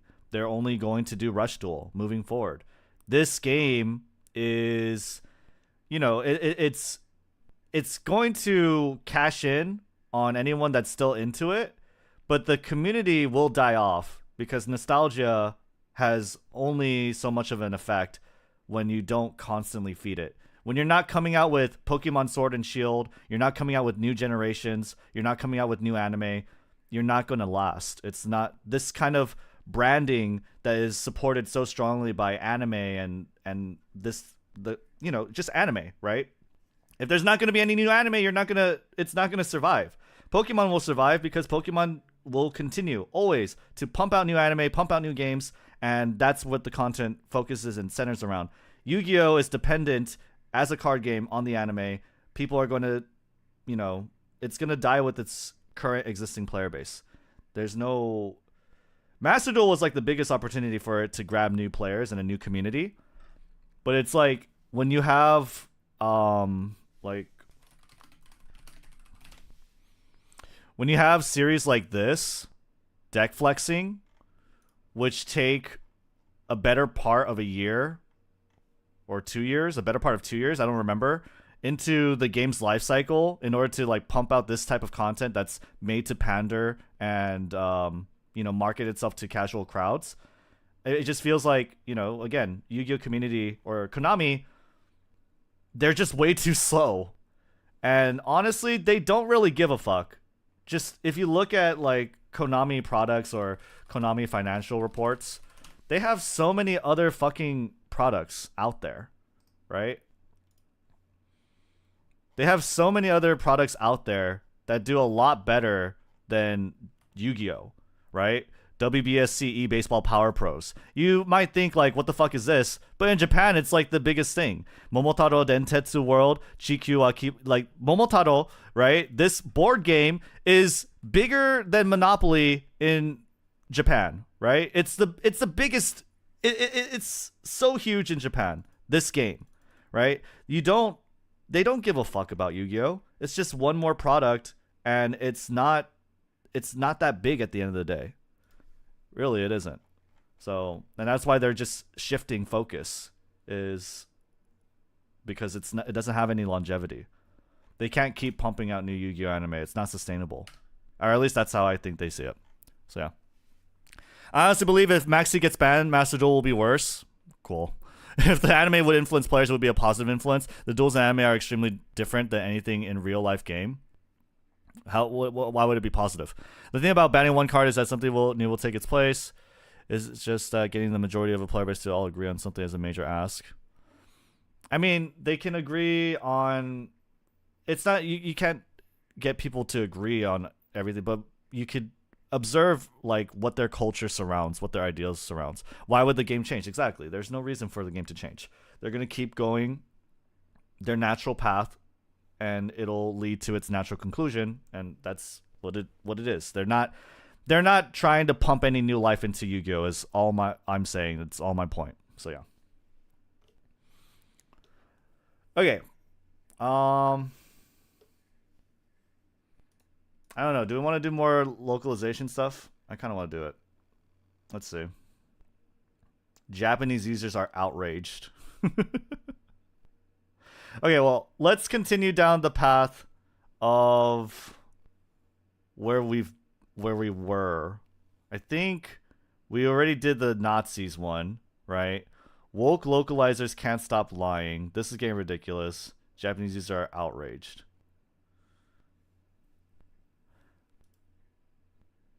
I'm so torn.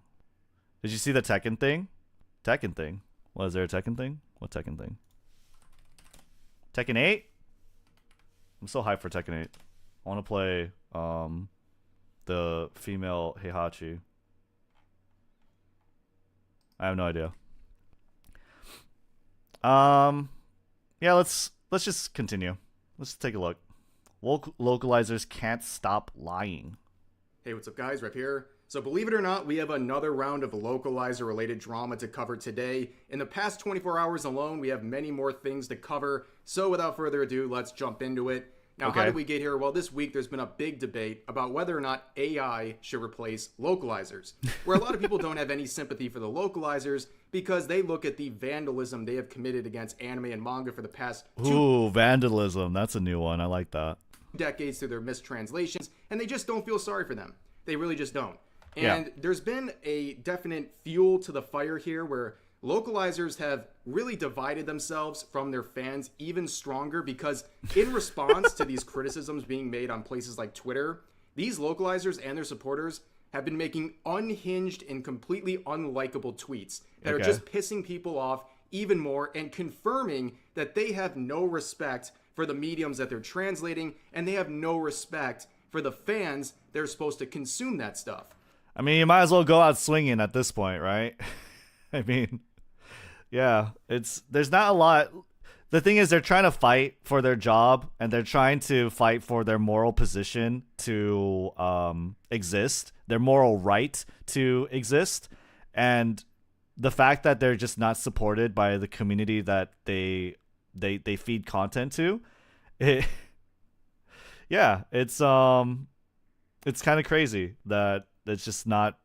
It's natural. It's not. They're not. It's not going to go their way, unfortunately. And so they're going to go out swinging. And I genuinely believe if it wasn't for the reaction of localizers over the past week, this thing might have died down a lot quicker. But now we're seeing clips like this resurface from 2020 even, where there was a Q&A featuring the My Hero Academia cast. This is a clip we looked at yesterday, where the voice actress Jamie Marchi would have some very interesting things to say in response to criticism about mistranslations in the medium. Let's give this a quick listen once again, because the quote is just mind-boggling. Well, I'm kind of scared to ask this question now because I don't want to bring down the room. So this is more directed at Jamie, but all of you can answer. Go, all of Jamie, you go. I'm have, excited like, about it. I'm ready to bring input down on the this. room. Let's do We it. need a spotlight. So on Jamie. Funimation has come Is that the under, audio mixing let's good? call it criticism for how they choose to adapt their scripts for Like a couple of unnecessary shows. hate. Yeah, got it. Yeah, and a lot of that I feel is directed at you unfairly. Thank you. So how would So much milady vibes, dude. Oh god. you like to respond to that kind of criticism? To the particularly- criticism, like, I have a vagina. Deal with it. So I genuinely believe that the responses from localizers has only sped up. What? Where did that even come from? What is the criticism? Can we contextualize that? Can we frame that somewhere? Put that in there? Like The reaction and interest in these related subjects to the point where you have mainstream channels like Asmongold reacting to the situation and putting a huge spotlight on these localizers and their mistranslations. And I genuinely believe it might not have gone that far if it wasn't for the fact that localizers are making themselves look like even bigger clowns in response to all these criticisms flying around on social media currently. And the person who was talking in the clip we just watched, that is Jamie Marchi once again, and she really is the embodiment of everything that anime and manga fans don't want in those mediums, okay? She is a person who clearly has no respect for source material, no respect for fans, and she has her own selfish agenda and wants to push that for her own personal reasons and selfish gain, okay? And really, in response to that clip, she has only made things worse. She is responding to people bringing up those comments from her Q&A and also some other localizations that she was involved in. Now, here's her response to criticism stemming from the clip, where this user would say, in quotes, "How would you like to respond to that kind of criticism?" And Jamie would say, "Oh, I have a vagina." And then this user says, "What an epic response to an audience that waits for a solid answer, not meme rage bait." Where Jamie would reply saying, "On a woman in anime panel, he asked what I would say to these people who criticize me. I answered his question, you don't have to like it, but I'm sure to answer honestly. If my answer makes you that angry, maybe you should just get over it." Okay, so there's a little more context to it. It's a woman in anime panel, right? So I guess that like contextualizes it a little more. I don't know. I don't think this is totally out there then, but it like I don't know. For me, this whole thing is not like a huge ordeal. I feel like it's not really pertaining or to the matter at hand, which is like mistranslations, but it does characterize them, right? It makes that's the point of it, I suppose. Now, this is something she has said to dozens of users over the past 24 hours. She keeps telling them to get over it. Just deal with it. Stop being sensitive. And these are people just simply pointing out A, mistranslations that she supported, and B, her weird comments in that Q&A. And all she says is get over it.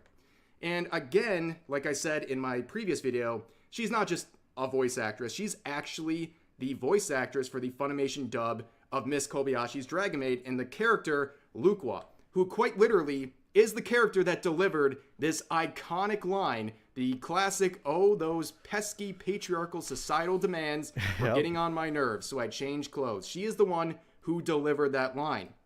Now, in response to this image floating around a lot over the past week, there is a question a lot of people have had. Clearly, Jamie, as the voice actress, supported and approved of this localization. But the question that remained is, was it her decision? Was she the one who changed this line? Did she write these words that she eventually provided in the dub? Well, we'll get her answer to that. And of course, in the process, she'll be trying to gaslight you into thinking something else. Okay. So here's this user once again replying saying, "Your entire stance comes from get over it, deal with it, suck it up attitude towards the audience that asked you the question in the first place. You are right, you did answer the question, but why do you feel like that's even an appropriate way to respond to that, which of course, yeah, is that really appropriate? Someone asks you, why do you, what do you think about this mistranslation? And you immediately start talking about your vagina.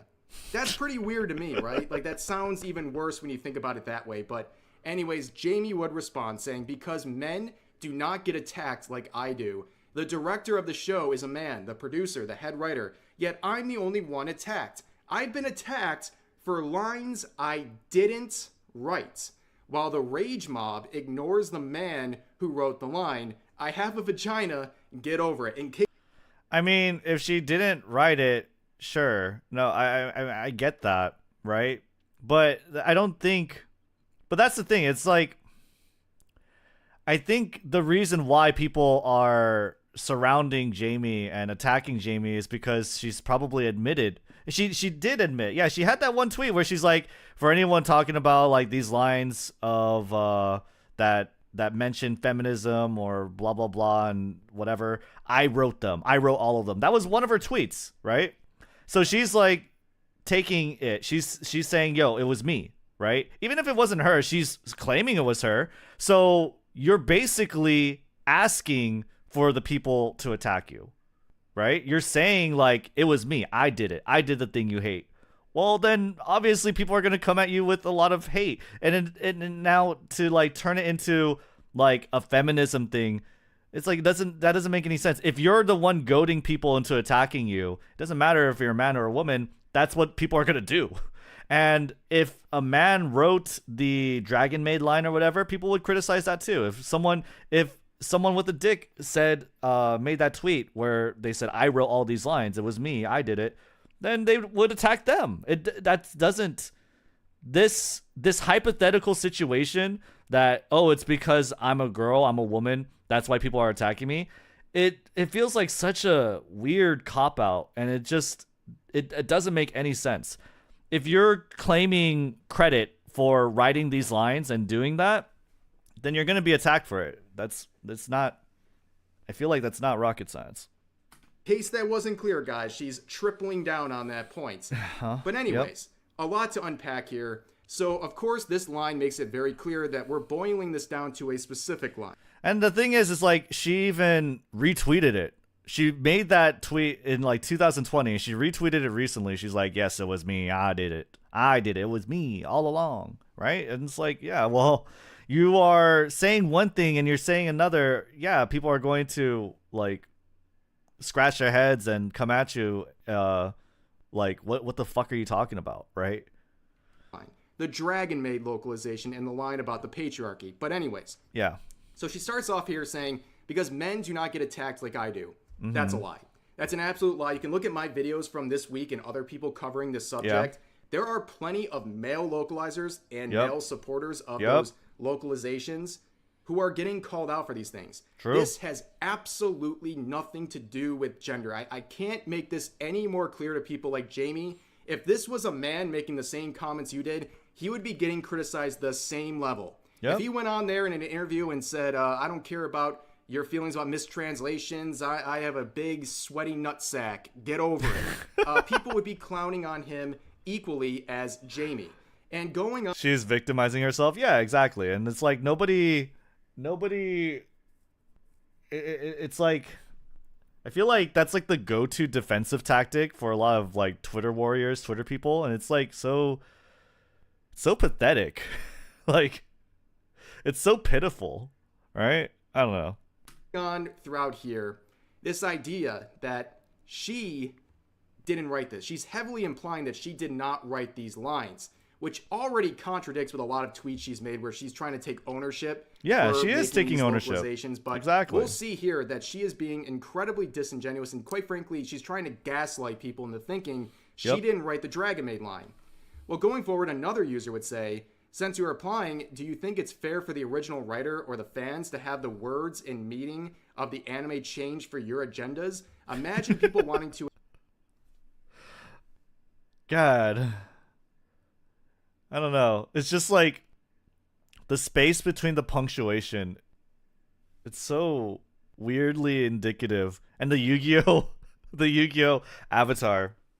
It's like, yes, this is an adolescent. to escape real-world problems for fun to be hit with your forced politics and agendas. No rest, huh? Where Jamie replies, do you have a real question or do you just want to accuse me of stuff? Where the user would reply, you bragged in 2019 post about it, no false accusations here. Should have just done your job and translated accurately, not changing the core meaning of statements in anime for your personal beliefs. Where Jamie would reply saying, bragged about what? Writing literally every line ever that you don't like, that's your argument here? That is not their argument. They're talking about a specific set of lines, and Jamie's trying to make it sound like this person's accusing them of writing every bad localization ever, which is obviously not what they were doing. But the user would reply saying, why do you think you are entitled to change the context of statements in the anime? You don't own it, and you didn't write it, and no one wants to hear you complain about your imaginary patriarchy. People watch anime for escapism, not for your therapy sessions about how bad all men are. Where Jamie replies saying, so you genuinely believe I changed every line you haven't liked ever. Might want to reevaluate your reality, dude. So does she actually say, like, I wrote the Dragon Maid line? I'm actually, I don't think I've seen that tweet. But, I mean, that's how I saw it, is that, you know, she's, like, claiming credit if she's taking ownership of all the bad lines, then yeah, people are going to use her as the scapegoat for all of it, of course. But so she's like basically saying, well, obviously I didn't write every fucking line. That was a joke. But okay, yeah, I want to see if it's the Dragon Maid stuff. So again, this first statement is not what they're saying, and she's once again trying to gaslight this user into saying something or believing they said something that they didn't. But then right here she says, might want to reevaluate your reality, dude. So they're talking about the Dragon Maid line and saying you're responsible for it. And she's heavily implying she's not. And then basically saying they're crazy for thinking that she might. Yeah. Well, the user would reply to that saying, you didn't do the Dragon Maid patriarchy cringe joke. You didn't respond negatively to criticism and attack the fans. You didn't downplay your mistakes and dodge accountability by saying they hate me because I'm a woman. Imagine fans rooting for AI instead of you. Good point. Yeah. I mean, I don't know. It's funny. I don't know. It's fun. It's funnily written, but the point is clear. And there's nothing here that is made up or an exaggeration. These are things that we know exist, whether it's through the screenshots or the Q&A. These things are not debatable. But Jamie would reply by saying, I normally don't respond positively to death threats, accusations, and assumptions. I wrote the line. I don't find it cringy. There you go. You do. That's fine. What else you got? So she wrote the line. Yeah. She wrote the patriarchy line. She just spent all these other tweets trying to gaslight people by implying that she didn't have anything to do with the Dragon Maid localization. But here she is when it's finally boiled down to a very specific question where she has no other response than to admit she wrote the line.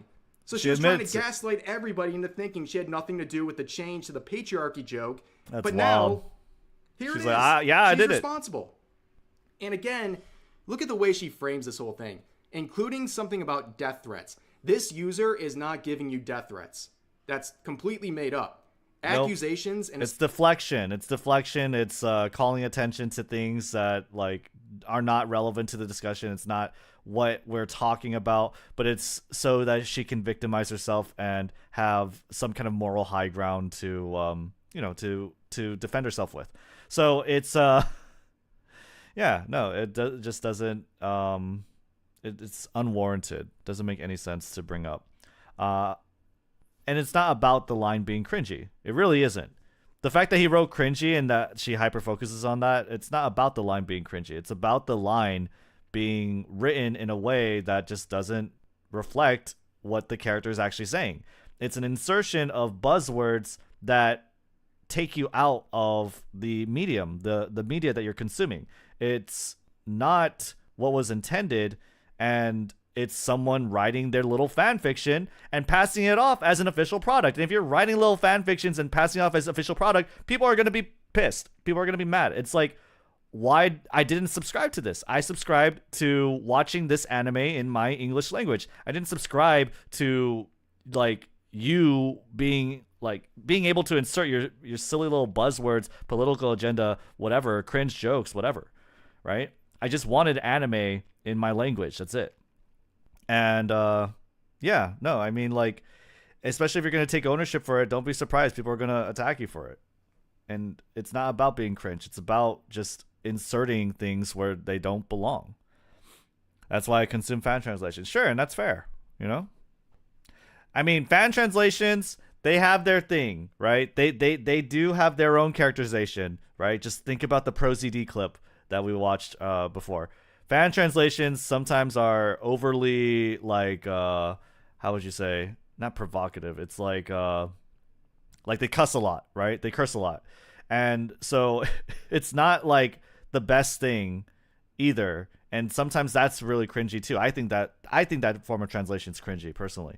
But it's like, where can you get the right one? Well, you just gotta learn Japanese, I guess.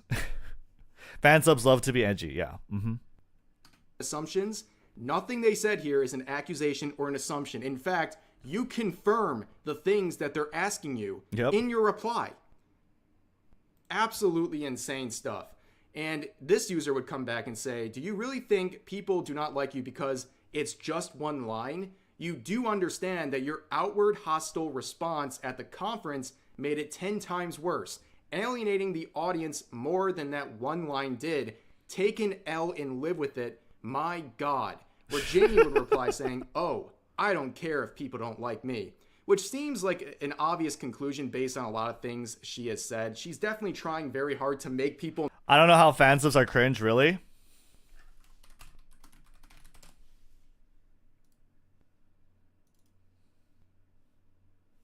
Screw you, Sasuke!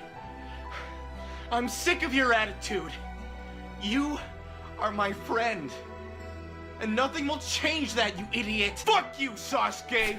Ore am fucking sick of your fucking attitude! You are my nakama! And nothing will fucking change that, you fucking bitch! In reality, they'll probably have, like, an edgier word, like, call him a retard or something, you know? Yeah, no, it's, nah. That happens a lot. Will not like her. But at the end of the day, I think Jamie actually is very bothered by the fact that people are criticizing her and don't like her, because the proof is in the pudding. She is spending New Year's Eve responding to basically every single person who is replying to her. When I say basically every person, I mean the people who aren't blocked, which are just small accounts. She only replies to small accounts, like a lot of these localizers do. They run a blockchain on big accounts, like mine, for example, or larger accounts. I won't even say a big account. Yeah. But yeah, they do that so they can argue with people who have single-digit follower counts, so they can feel like they're winning. And that's how they're spending their time right now. It's obvious that it's bothering them. It's obvious it's under their skin.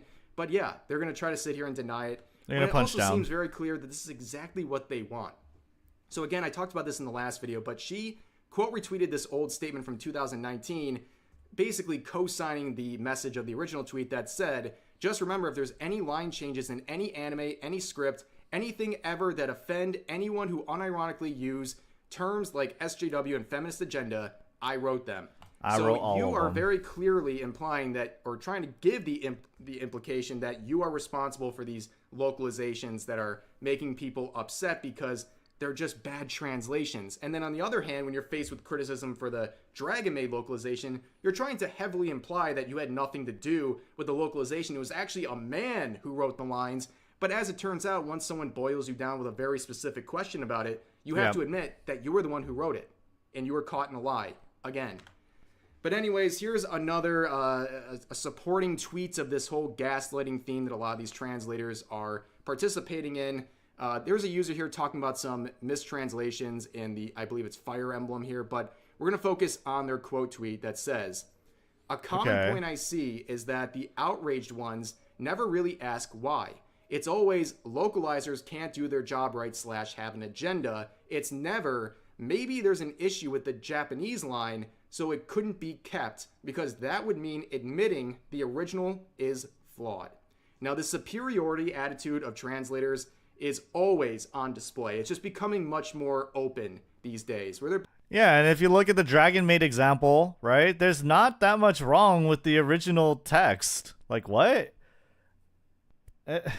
Basically saying, I know what's best. If there's something wrong or problematic with the Japanese version, I'm going to decide on behalf of everyone what we should do next. And again, we're talking about flawed things that must be changed because they're flawed.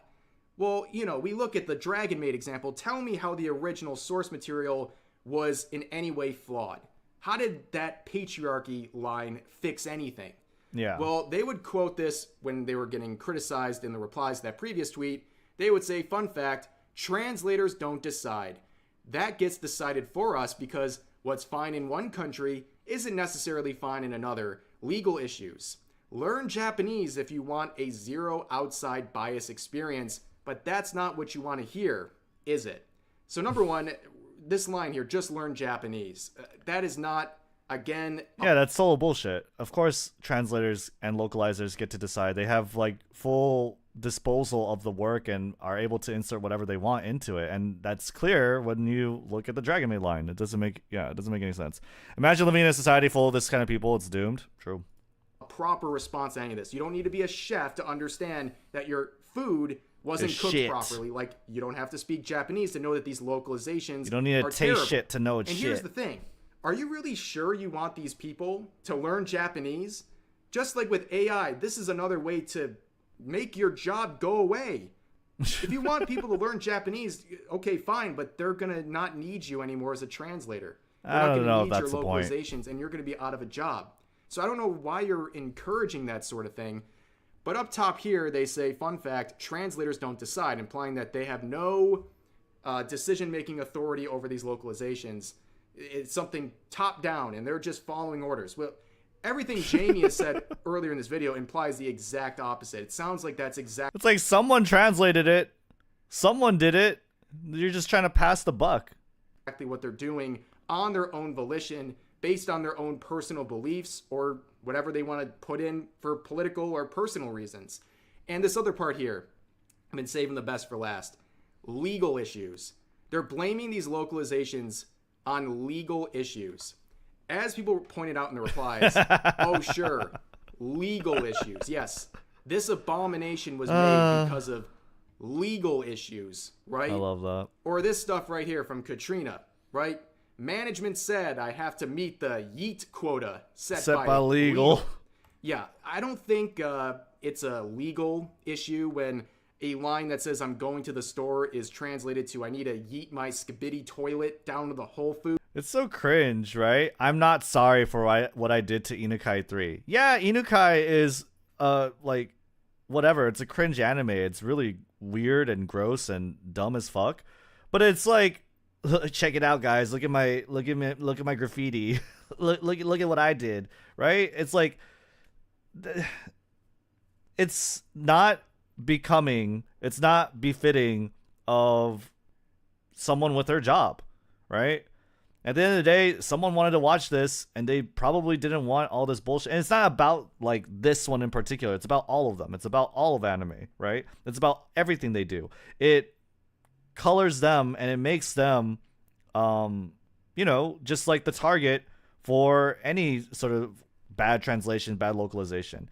And rightfully so, because just look what they do. Look what they do when they think it's morally right and they think it's appropriate. They abuse their power. And that's clearly seen here. Foods. Like, no, that is not for legal reasons, and nobody should believe that for a second. Like, nobody subscribed to this, right? Nobody subscribed to this. If you want to watch, like, funny anime dubs and whatever, you could, like, there's Fate, Unlimited Blade Works, Abridged. Yeah, Abridged, right? You could look up any abridged series, and these have your funny little cringy, meme like, translations. I love these. I think these are really funny, right? And it's because it's the anime taken in a different context and edited in a different way. That's funny. That's entertaining. It's different. But, like, that's not what your job is. That's not what you were made to do or, like, hired to do. But you're making it that way, and it's like, why? That's not your job. Whole Foods. Like, no, that is not for legal reasons, and nobody should believe that for a second. And you can pause. I'm not trying to pad the watch down here. If you want to read this word for word, some people are pointing out some stories like this with the legal issue question here, where basically there's a story with a former employee of Xseed Games where they saw characters being beaten down to their swimsuits in a fighting game. And because of the age of these characters, this employee was very uncomfortable. Now, what they did was they would go on to admit, well, this thing is not illegal and it's not harming anyone, but it's bothering me, the employee. So they went to their boss and eventually negotiated with the boss and got these things removed from this Japanese title just because they didn't like it personally. And they won. They gave in to that, and those characters were removed from the game. That has nothing to do with legality. It has to do with personal distaste or personal agendas or any of those sorts of things that localizers seem to thrive off of and want to include in anything they can get their hands on in anime, manga, and other Japanese products as well. But that's going to do it for this video. I know it was a bit of a long one, so I appreciate you guys hanging in there with me. Please feel free to share all your thoughts about today's topics in the comment section down below. Hope you enjoyed the video, and I'll see you next time. Yeah, I don't know. There's not really a lot to say about it or discuss. Rev says Desu shit. Yeah, I love him. But yeah, localizers be wild. What's this video? The D&D YouTuber scandal gets worse. I know JoeCat basically decided to like hop off the internet. I don't know. I think I'm good on reaction content right now. This scenario I actually have a lot of experience in. While there are some bad translation agenda-driven stuff today, in general, the quality of translations have gone up over time. Sure, they have been, but that doesn't really invalidate or, like, people like Jamie Marchi or whatever, the Katarina girl or this person, Katrina. I mean, they deserve the criticism. They take ownership for the idealism behind rewriting translations and basically fitting them to different political personal agendas, and that idea is dumb and people are going to attack them for it. It's like that it's, of course, that is just a matter of course. Anyway, yeah, I think I'm good. I mean, with regards to the translation and localization stuff, even like things in the past are great, right? Like talk about Ace Attorney or Phoenix Wright, right? Those are great localizations. I don't think I would ever get into Ace Attorney without the localization work that was done on it. So like there are obviously great localizations, but I mean the fact of the matter is, or like what's being talked about is like these people are taking ownership for really dumb ideas, and of course they're going to be attacked for it.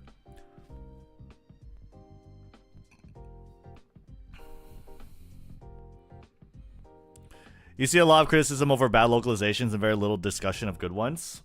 Well, that's because it just doesn't serve the point, right? It doesn't serve the point. The point is that you're addressing what people are actually acclaiming and accrediting themselves for, which is bad translations.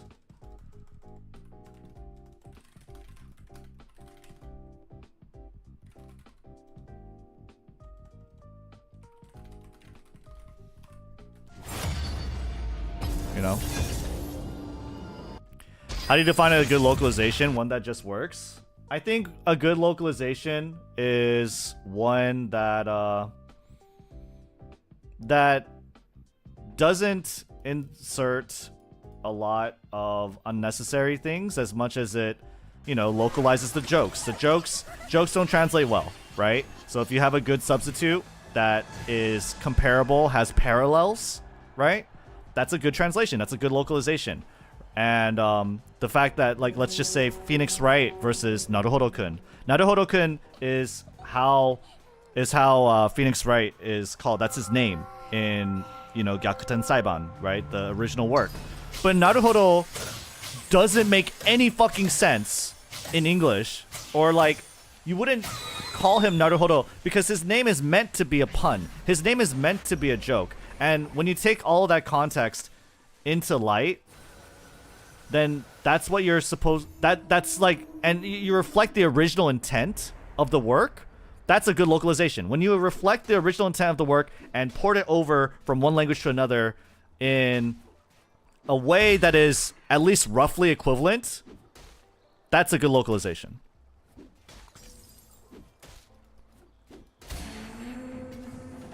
Basically, when you're not trying to insert your own shit, your own narratives into things that...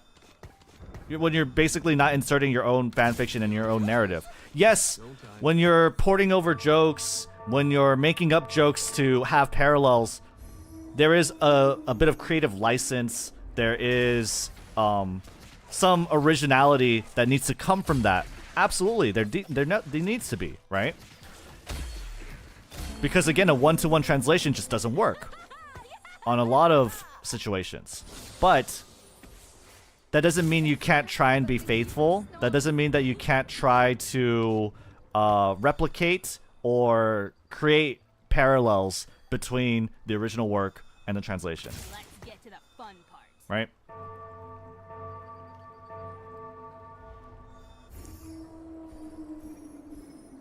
The old Viz Shonen Jump animes were pretty good for their time. They're just a Yatsuda. Every other Japanese style is a pun. Yeah.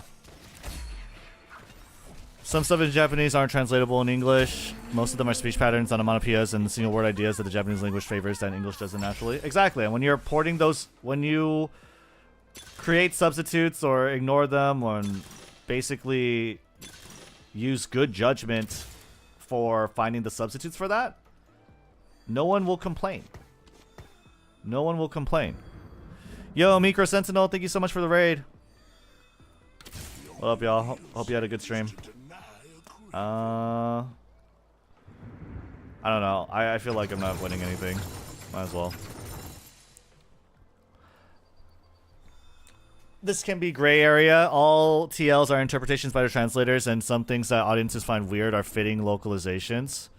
Nagatoro saying sus and all. Nagatoro saying sus is not horribly out of place. I will agree, because she's a young girl and she is the Gyaru archetype, and in the actual Japanese text she uses a lot of slang that is incomprehensible to normal people, right? She uses a lot of slang. So yeah, that makes sense. There are a lot of people, yes, like, okay. There are a lot of people who have not necessarily bad faith arguments, but just plain bad takes. Like, oh, it has to be one-to-one, otherwise it's trash, right? That's unironically the dumbest take you could have on the situation.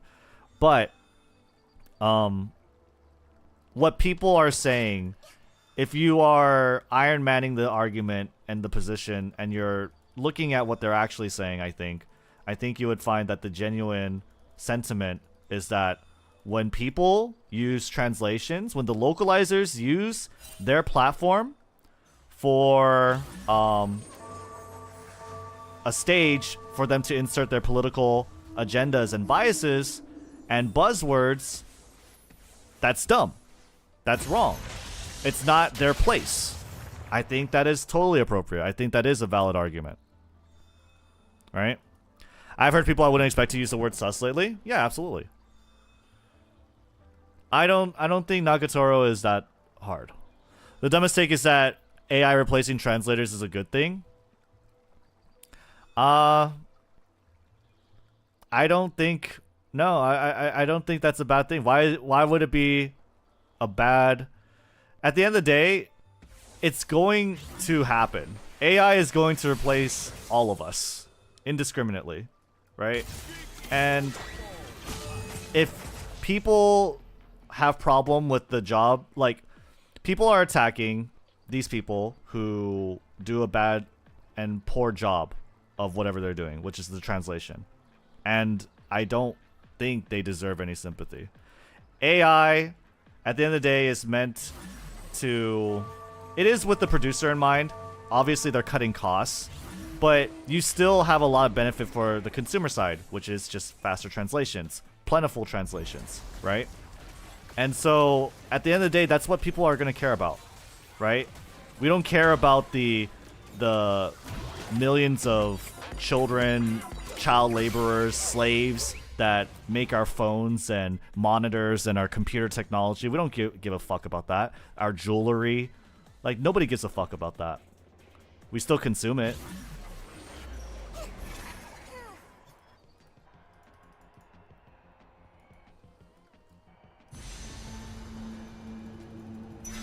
But that's the issue, right? Localizations have increased in quality, but public outrage is presenting a skewed narrative that translators bad. I feel like what's happening is they're addressing what is being said. If Jamie Marchi and Katrina are going to come out and say, like, yeah, I am in charge of these bad translations, people are going to attack them for it. But, yeah, my take is that there are good localizations, for sure. And with AI, it is an all or nothing thing. Unfortunately, it is an all or nothing thing. Music brings us to life. But That's worth fighting for. at the end of the day, the people who are being attacked are... There is no, like... For me, there's no room for sympathy. If they're goading people into attacking them, and they're claiming ownership for bad ideas, bad takes, then of course, people are going to respond in a bad way, in a bad light. Am I actually going to win this? I'm going to win this round, am I? Fuck. Translators already use machine translation to help them since ever. Yeah, that's true. It's usually not the people translating that are doing a poor job, it's the people rewriting the translation. Yeah, localizers, right? It's but the thing is, localization has places where it's good. Again, just look at Ace Attorney, Phoenix Wright, right?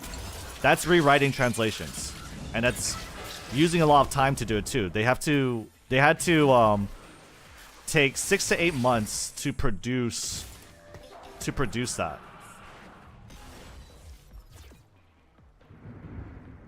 Like that is a real metric. 6 to 8 months to release the Phoenix Wright translations. It takes a lot of work to localize and do it properly and do it well. Unfortunately, AI will consume that. Of course, it will consume those efforts. But as far as that goes, I don't think there is... I feel like the works that require localization, requires so much of it, are probably a little niche. And at the end of the day, you can't really fight that. You can't fight the technological advancement when it comes at such a huge benefit to both producers and consumers. I have no sympathy for bad translators, but seeing good ones get caught up in the crossfire isn't great. Oh yeah, of course not. Yeah, I mean, there are going to be bad faith actors and bad faith, like, people with bad, just genuinely bad takes all the time, for sure. I 100% see that, agree with that.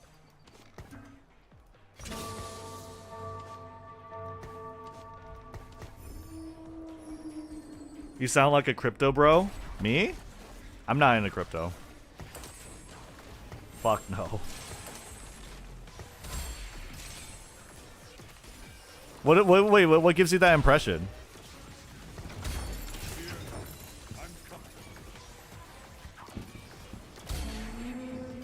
Oh, because like NFTs? No, I don't think so. Because I feel like NFTs doesn't solve... No, I don't think that's the same at all. Dude, come on. Are you serious? Like, that's not the same at all. Because NFTs don't solve any problem. Any practical problem that we haven't already come up with a solution for. Right? Like, the whole thing about digital goods and ownership, that thing is not... That doesn't really require serialization or whatever that the NFT products like promise. It really doesn't. And it's something that we've done, we've had, and we will continue to do. And at the end of the day, the reality is that NFTs were marketed and used for a lot of nefarious means, and they're ripe with scams. And just at the end of the day, the idea of an unregulated market, an unregulated like how would you say it, system of currency, right? Inherently, it sounds like a dumb idea. I don't think that's the same.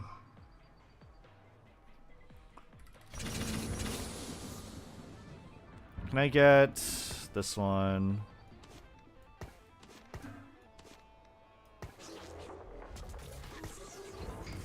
Something like that would be good.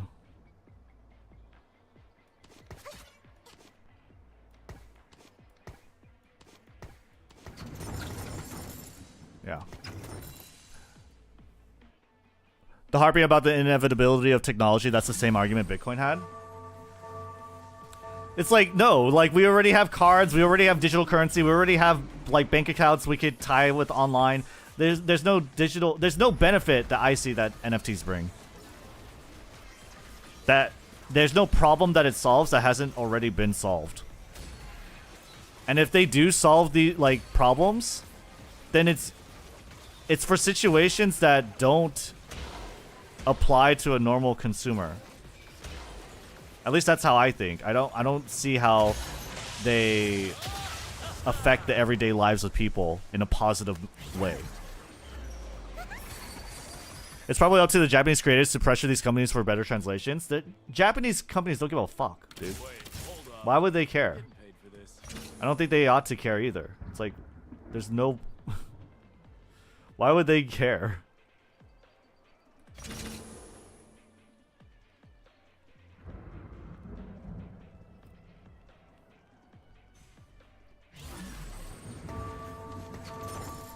Apparently, Rev has another video where it showcases like Japanese users, I guess, rallying against the bad translations, which fine, whatever.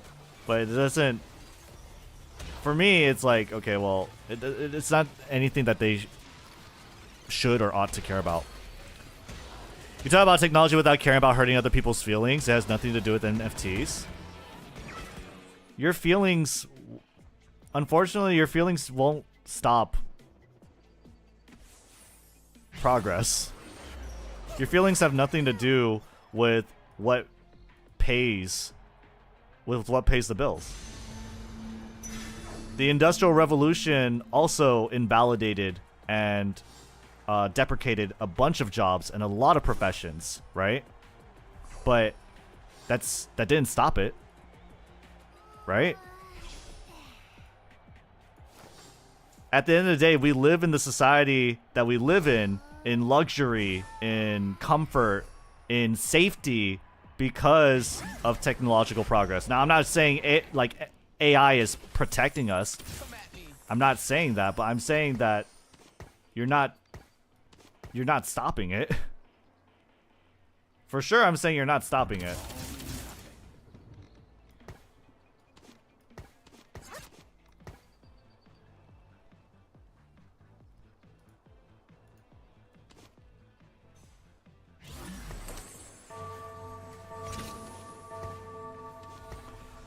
Bro, I don't know. This one's weird.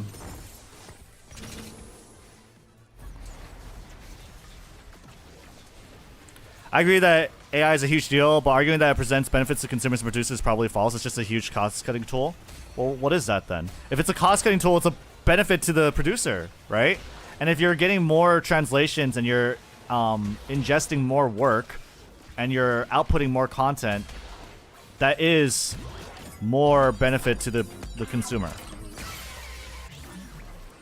I don't see how you can argue that against that.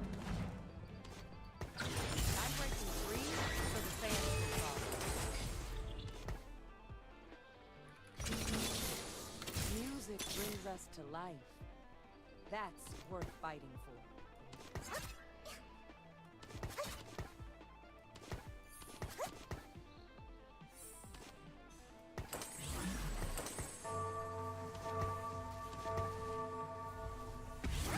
We have really shit for items.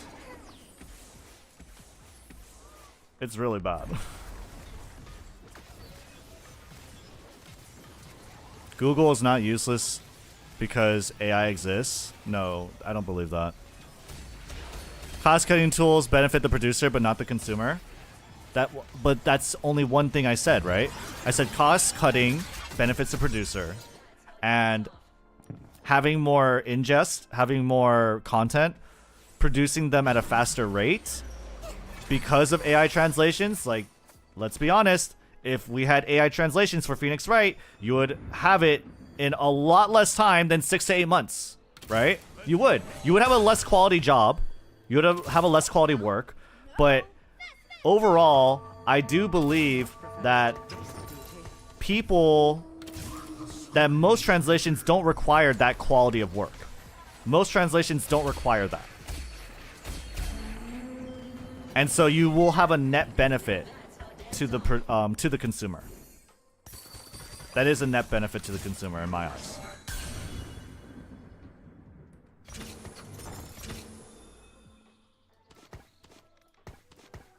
We have possibly KDA. We have no carry items except Ginsu and Archangels. AI is not a magical power or god that creates anything you want. When you try to create things with it, you realize its flaws and limitations. You realize, like, the limitations and flaws of AI are only a condition of its time, right? A condition of its stage of, like, of time, basically.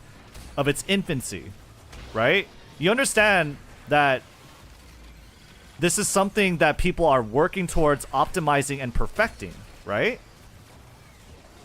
Like, no one's proclaiming AI as a magical power. What the fuck? The fact of the matter is, people collaboratively, collectively are pouring in time and research into this to improve it. And it will be improved. And it will outdate and deprecate a lot of things. That is the reality of the situation. I understand if you disagree with it. I understand if, like, it threatens you and it feels bad. Of course, it threatens the job security of a lot of people. But it doesn't change where we're progressing, where we're heading towards as a society. And honestly, like, I do think we're heading to a place where work and labor and all these things, they are going to be mitigated and minimalized. And there will be things like universal basic income to make up for that. A job shortage, people not having money, but you still want a capitalist society. I don't know. Like, the thing is, society will adjust. And AI is a huge wave. It's not a fraud. VR was a fraud. AI is not going anywhere, for better or worse.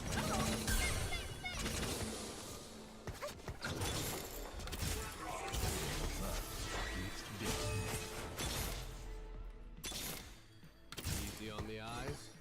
Don't I know it?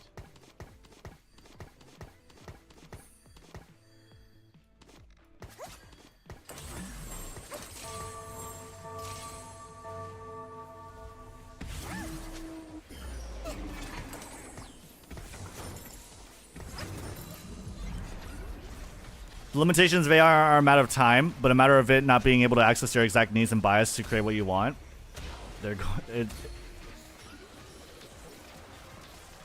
I'm saying that the flaws and imperfections of AI that you notice are going to be mitigated. That's what the research is going towards, is that it will be improved. It has its limits, sure, just like any tool, right? They fit different situations. It's not magic. It's not God. You're straw manning. You're putting words in my mouth. It's not going to fill and sustain all needs. No. But it is going to displace a lot of people with regards to job security. It's going to outdate and deprecate a lot of things.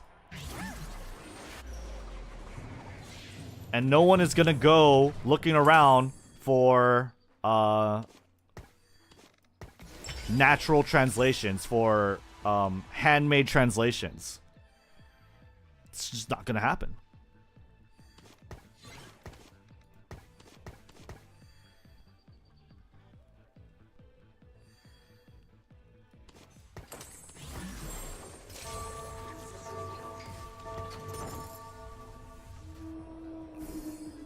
We don't really need AI translations for anime when every episode of anime in the season is already translated on the day the episode's coming out. I mean, yeah. I mean, you could say that. But there's manga too to be... there's manga too, right?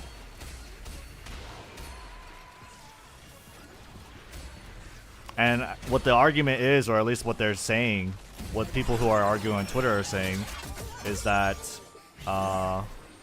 the translations you get aren't even up to par or quality. It's a complex subject. AI has issues with its development too. For instance, current image AI is essentially relational. Art is manually tagged and then inserted into a database.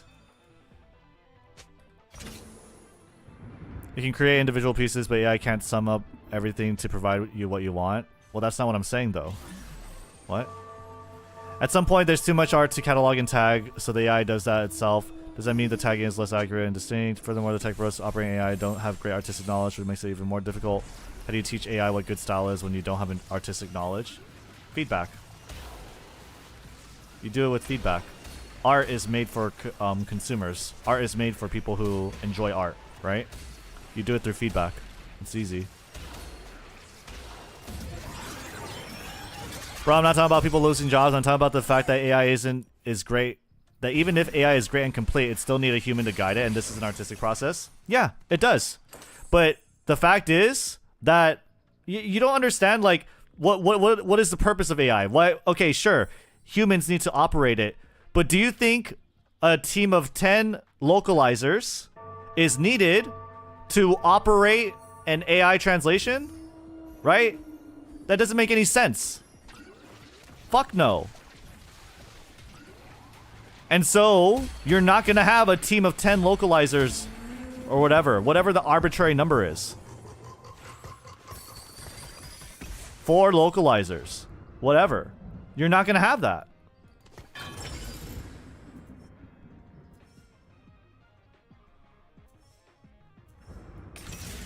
Right? It's 100% just cost cutting with substantial loss in quality. We'll have to see, right? Substantial? I don't know.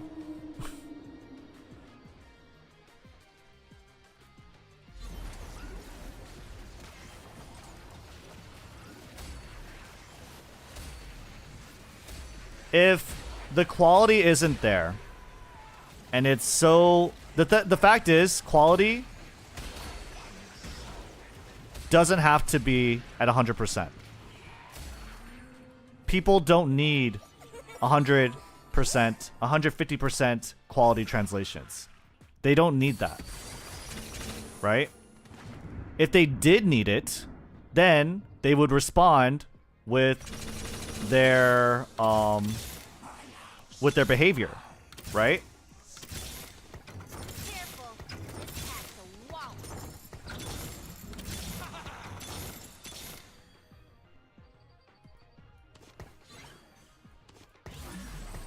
If they did need it, they would respond with their behavior. And if that's something they need, then that's what will be, that's where it will go.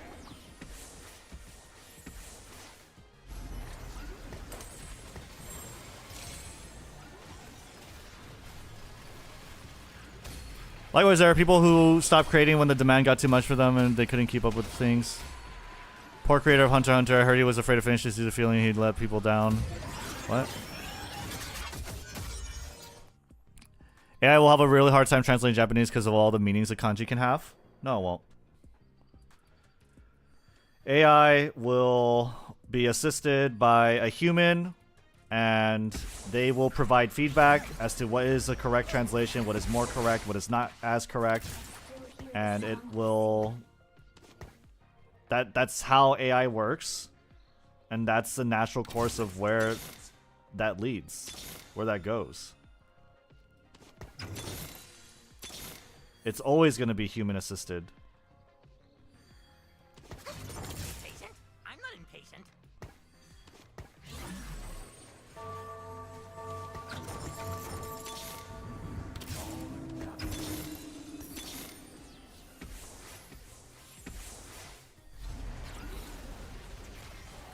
He commenting that every translated line he consumed was handwritten by humans after hours of deep analysis and thinking when they are already machine translated. Translators do work. That work will be mitigated by AI. That's all it is. Expecting consumers to always be cognizant of these things is absurd. Art, even tis, isn't a pure market dynamic. Well, we don't get enough Mona Lisa for lack of public demand. Well, hold up. I'm gonna get this one.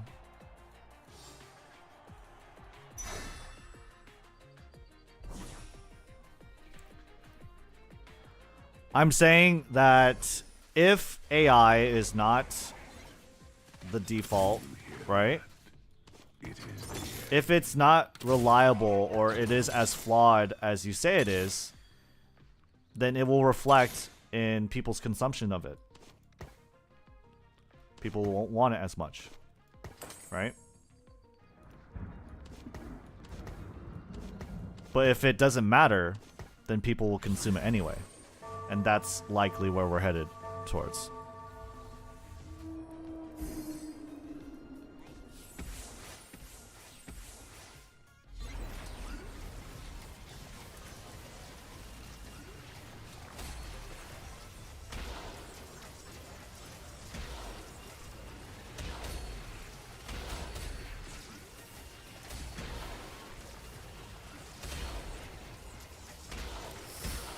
Yikes.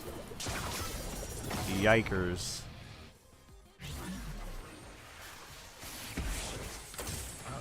Okay. That's good.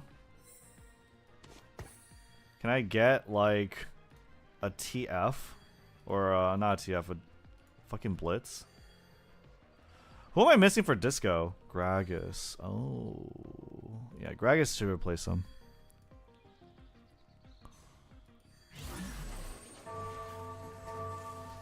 Most likely there won't be a choice but to consume AI-generated content of some kind. If people don't like it, they will not watch it. If it's to a quality, if it's to a point where it's so unbearable, that's the only point where it matters. That's what I'm saying, right? That's the only point where it matters. Yu-Gi-Oh! Is going to continue being the shitty game it's always been because people consume it. It's the same thing. Same exact thing.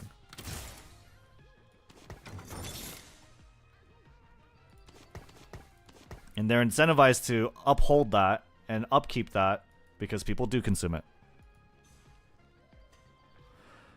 Businesses will all adapt AI. Consumers no longer have a choice. Look at what's happening in the cinema or the concept of food desert.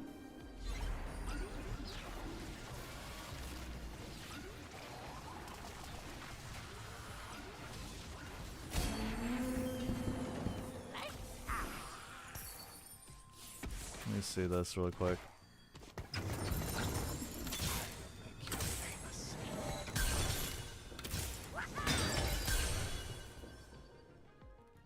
I might actually win? I don't know.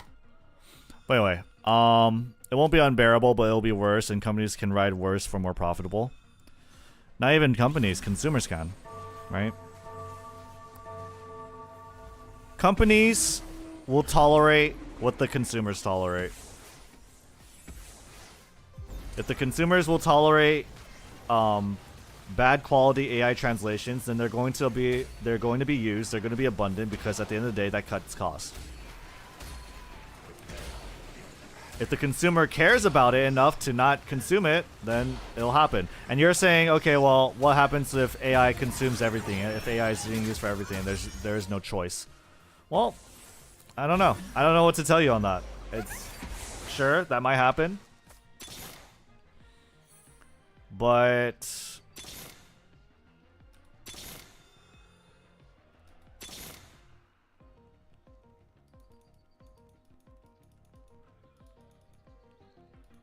where that discussion leads is, I guess,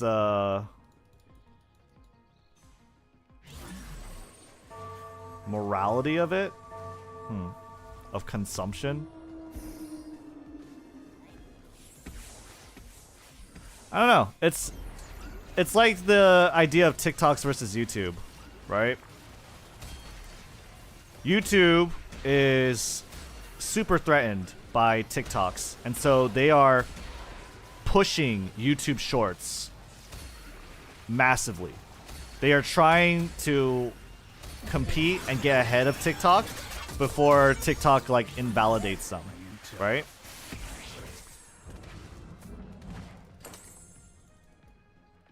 But people, and so that's why they're coming out with their own short form content. Hold up.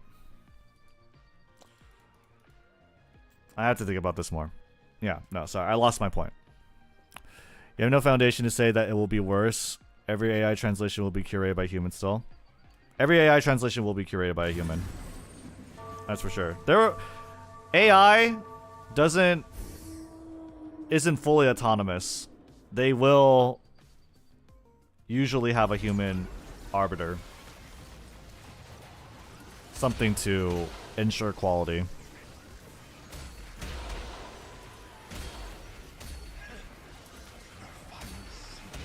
At the end of the day, it is easier to pay one person to do the job than 10.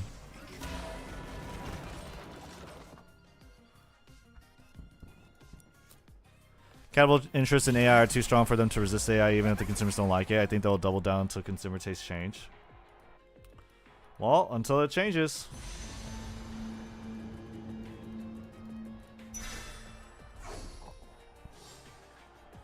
That's an argument that power is in the hands of the consumer, while historically corporations have always dictated trends and set new status quos. Because the consumers take it, right?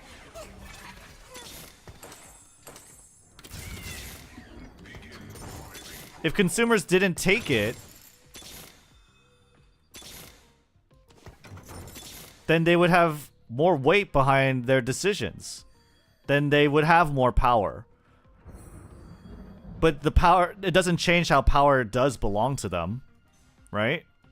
It doesn't change that they are the ultimate deciders of that. And the fact of the matter is that the consumers don't give a fuck. Why should they? Why would they?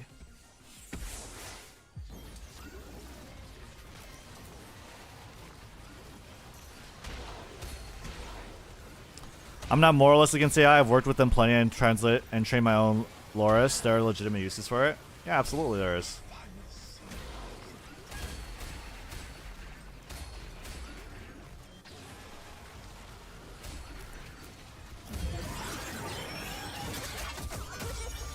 If it's curated by a human, you're just underpaying a translator. You're underpaying, you're also not paying translators. You're literally cutting costs. You're not paying people to do the job.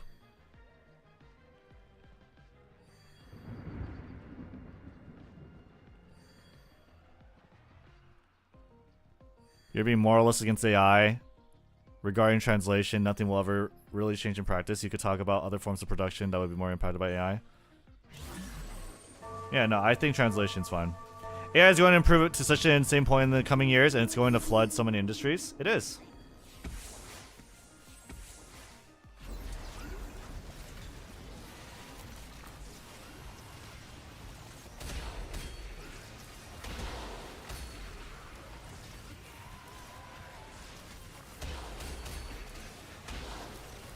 Okay.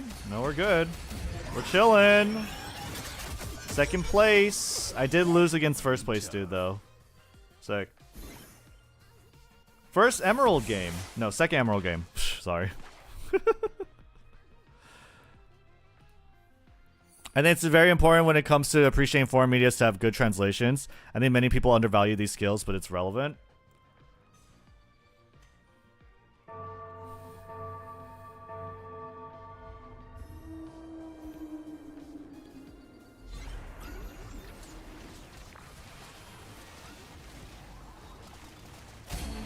At the end of the day, that take is subjective, right?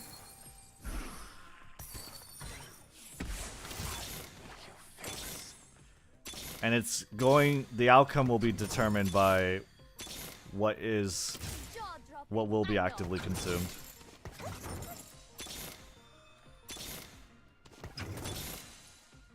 Let's get this party started.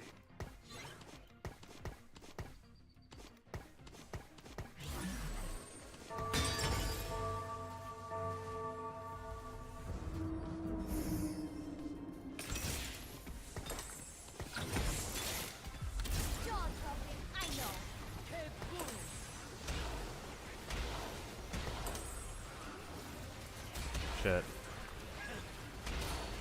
Yeah, I don't think I was ever gonna win this. That's fine. Alright, I need to take a piss right after this. Oh yeah, live translations would be nice.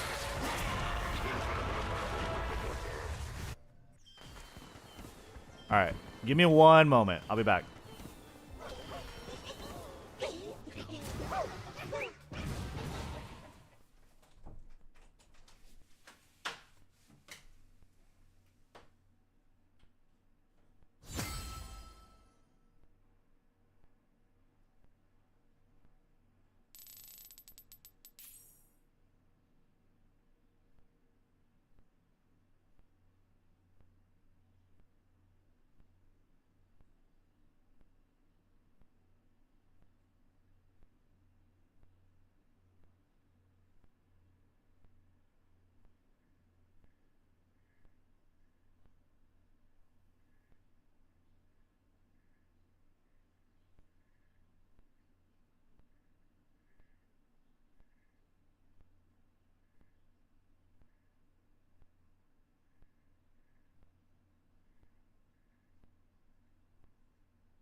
Sick. 30 LP. All right.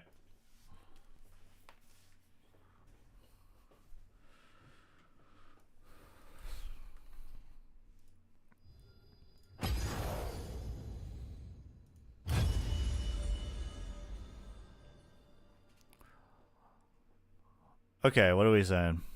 Quality is always subjective, and there are some horrid human TLs, especially when it comes to Katrina and whatnot. If a human will always curate and check, then they're just doing the translation work themselves. Yeah, and there will be less people translating.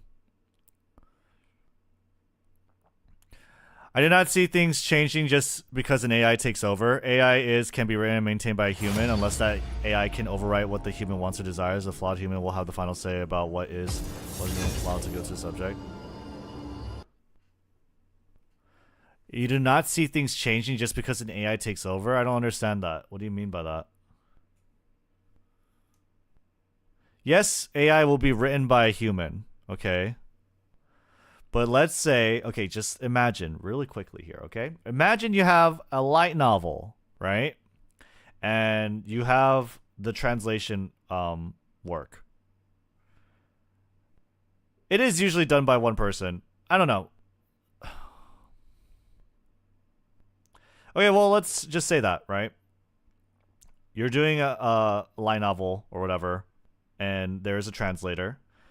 They're going to translate it either by hand or with the assistance of AI, right? you don't need to pay them for as many hours if they have AI. That will change from a production standpoint and cost standpoint. 100%. Let's not even take a light novel for example, but with something like Phoenix Wright or Ace Attorney that took 6 to 8 months and a full team to localize it, right? You don't need a full team to translate the work and even localize it if you have AI. The bulk of it will be done with AI. There will be a human to check it off, and that'll be that. Translation is a mechanical process. You have to read, interpret, and rewrite. It's a complex process. I understand that very well.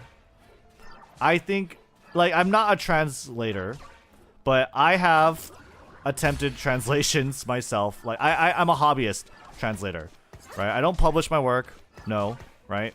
But I understand that a lot of creativity does go into localizing and translating, okay? But in order to get the literal meanings out and format them in a grammatical way, AI is a perfect tool for that. Just look at ChatGPT and how it structures and formulates their sentences and the messages that they send, right? AI does that very well, translates very well, articulates itself very well. You can't just say, oh, it's not a mechanical process. It's being done. Was speech a mechanical process? Was writing a mechanical process before ChatGPT? No.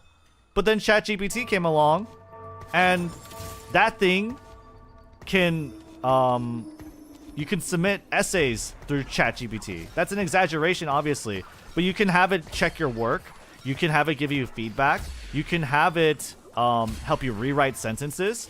It is a tool to be used, and it has a lot of viability.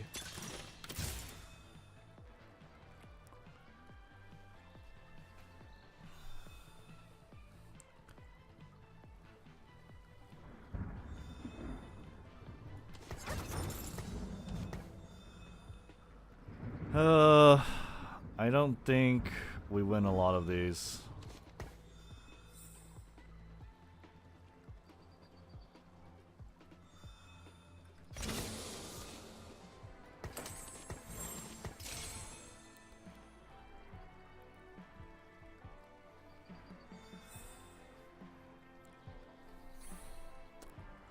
Script is first machine translated, then the human fixes it. That's how it is done today. With AI, it just means the AI translated material will be closer to the final product. You need less human work. Yes, you need less human workload. ChatGPT still fucks up pronouns half the time. Well, tell that to all the people who use it, right? It doesn't matter. The standard of quality, that unfortunately that level standard of quality doesn't matter to the average consumer. I don't even know what you're talking about when you're saying it fucks up pronouns all the time. It's still a very sophisticated and elaborate writing machine.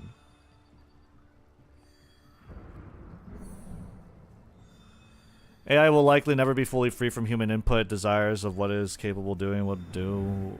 But yeah, that is just my opinion of it. No, it won't be. Spacewire, it won't be. Of course not. No one's saying that it's going to completely invalidate humans. Like, of course there will be human operators. But that doesn't change how you're still mitigating a bunch of workload.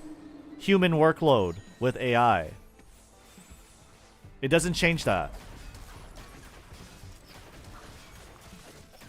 Japanese has a lot of context-dependent stuff, so subjects and objects are sometimes confused.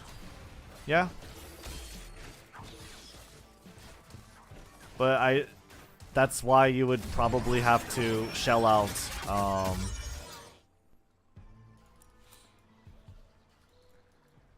a little more in terms of arbiter, of an operator overseeing it all. If you translate English to Spanish, yeah, it will fuck up pronouns because English doesn't have gendered pronouns. Yeah. Alright, can I keep winning? I'm fucking up my gameplay so hard by not paying attention.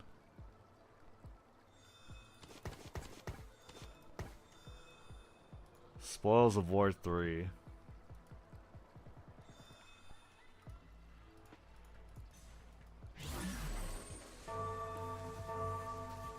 Agreed, I wasn't saying anyone was saying that, I was just making a general statement about it. The original Japanese sounds like boob grabbed, and the AI has to guess what they're talking about. AI can't account for context.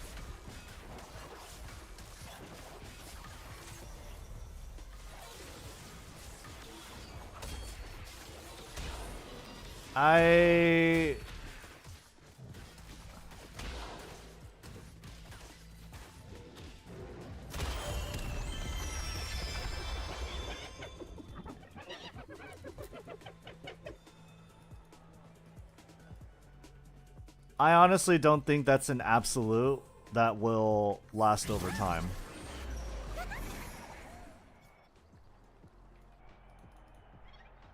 I don't.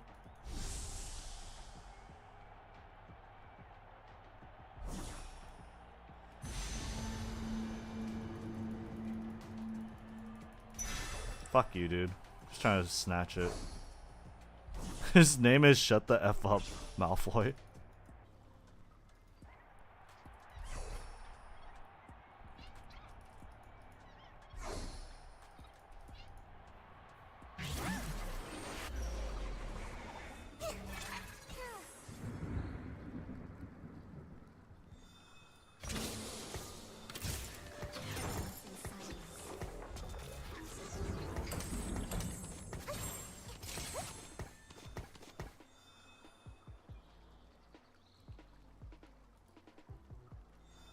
There's nothing here.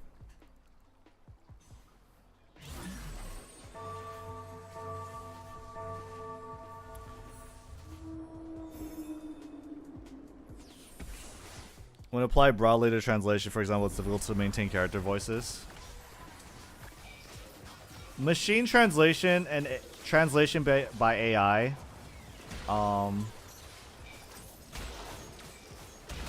is different. And I feel like, I mean, you already know, I feel like you should know this, but AI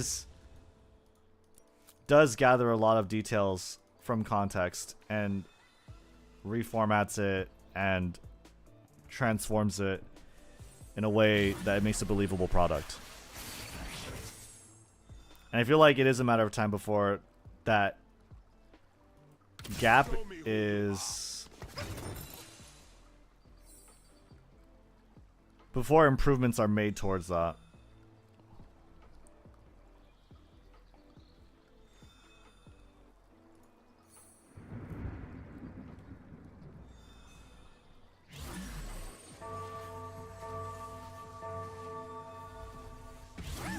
But either way, I feel like we're arguing about like the quality of it. Of course, quality will suffer. There's nothing to debate against that.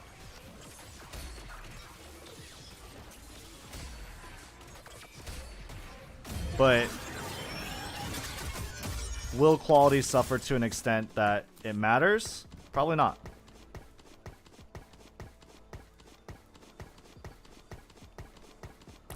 It merely imitates existing models. It can sense patterns but not synthesize context.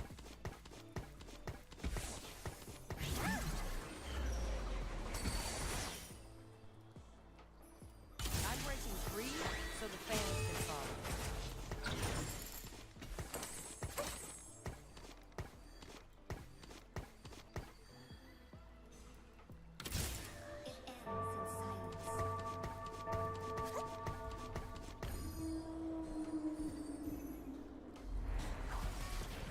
If AI didn't... I feel like that's like a philosophical thing, right? It's like, is something reformatted and rehashed genuine? Is it new? Is it novel? yes, they're imitating, but they're still producing something. That's why there's so much fascination with AI, is because it's still producing something that at least looks original, right? And if it goes back, it kind of goes back to like the Monogatari and like Kaiki, what the character Kaiki kind of like proposes or raises as a question, right? If an imitation looks as good as the real thing, then what makes it lesser than the real thing, right? If it's as good and as passable as the real thing in every perceivable way, then what makes it of inherently lesser quality? What makes it not the thing that it is imitating? And there's a lot of like perspective that goes into that, but if the consumer recognizes it as original, I feel like it is a matter of interpretation.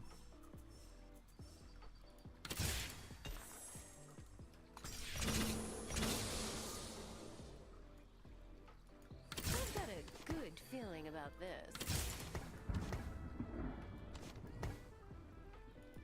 Battle is a dance, and the fortunate find their partner.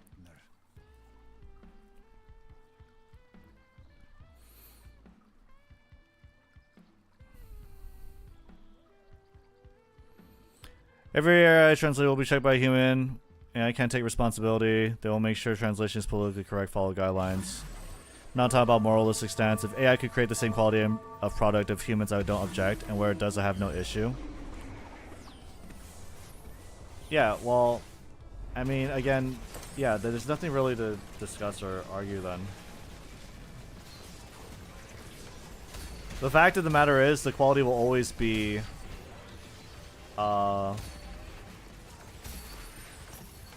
inherently lesser.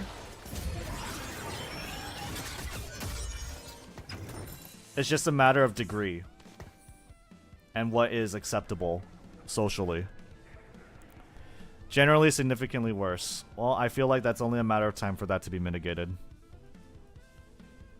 Will you make videos about TFT? I want to, but I have like a video essay thing that I need to work on first right now.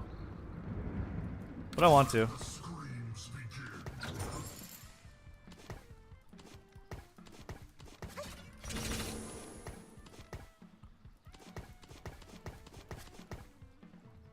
We'll see, right?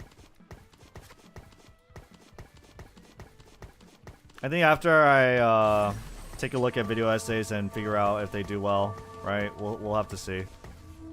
I feel like video essays can only be so regular. Out of like you can only have so much video essay content, right? Like that well dries up and fills depending on context and outside factors. So like I feel like one-tricking a game is obviously the way to go.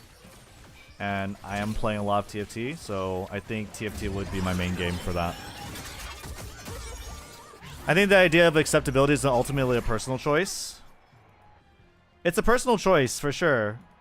But it's also like, well, what's going to be the norm, right? Culturally, by community standards. And I feel like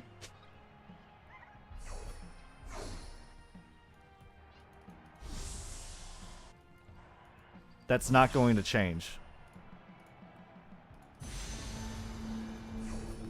Not that it's not going to change. I feel like, how would I say it? Whatever feels the most natural is the likely outcome.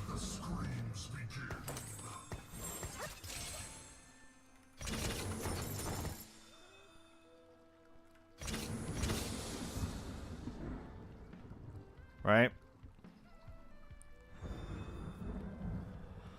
I've read a lot of edited machine translations.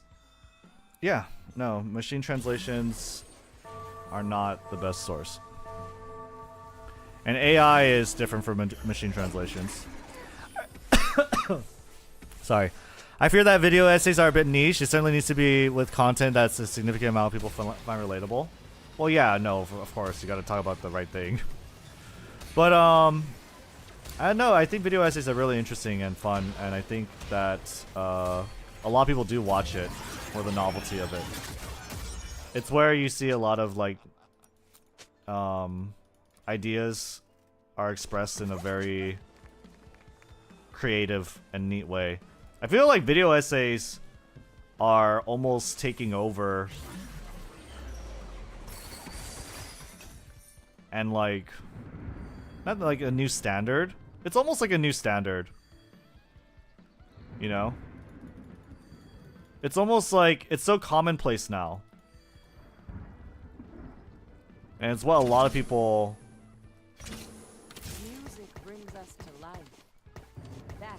use as a communication, a formal communication of ideas.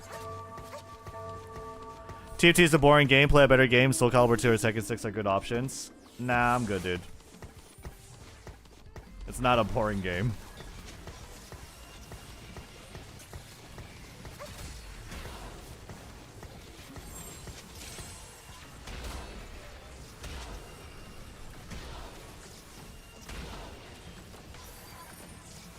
It's not a boring game to me, and it's not a boring game to most people.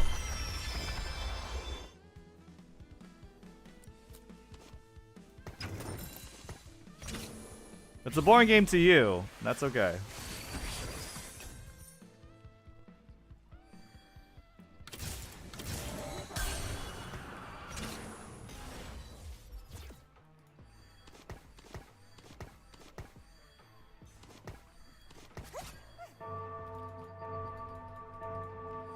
Emulate Soul Calibur 2, play on hard, complete arcade with every character. I did this last year. Best fighting game I played last year. It's cool.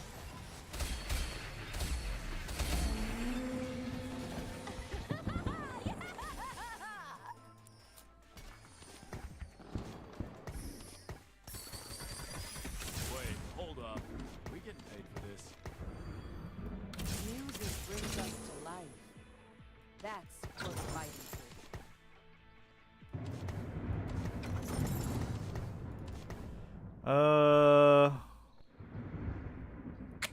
We got Runans, we got Gunblade. I guess it'll depend on what I get. I could get level 8. I probably should have. We'll do it next round. Yeah, we'll do it next round. We also have, like, Giant Slayer, so we have a lot of room.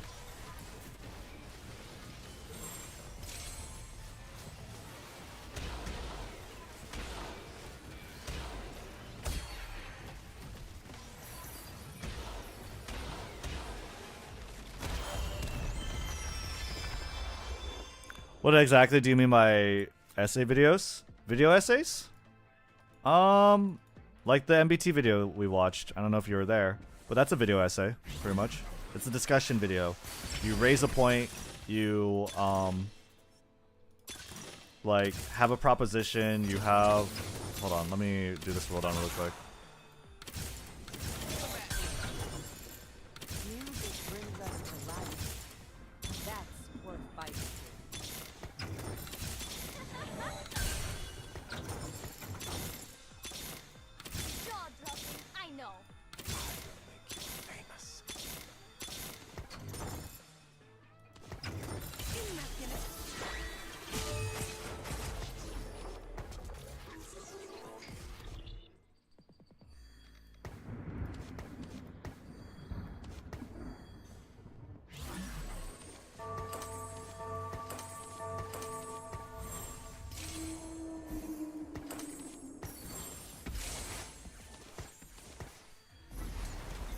Do I not have Echo?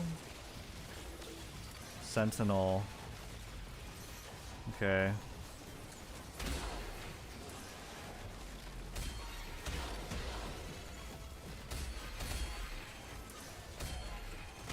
Yeah, we're good here. Sick. Going for K plus Sentinels. I'm going Caitlyn. Okay. No Heartsteel. Sentinel. Yeah. Makes more sense instead of him. Let's give him the stuff.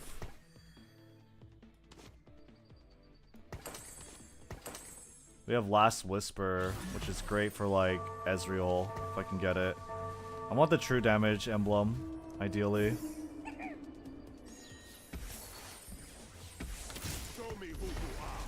Hey.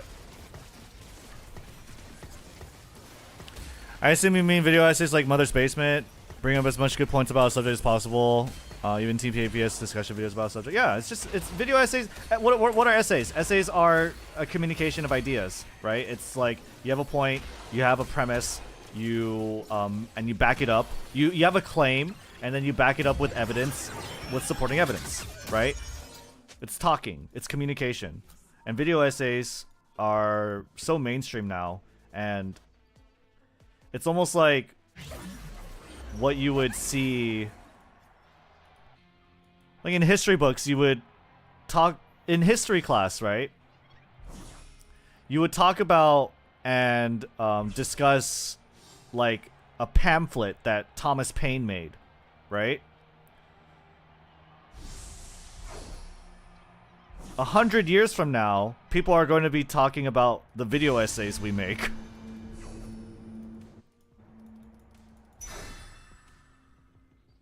Thousand years from now, whatever. That's what I'm saying. It's like it's so mainstream, and it's to that point where you're gonna see, where you see that like it's almost like our main form of communication these days, as far as like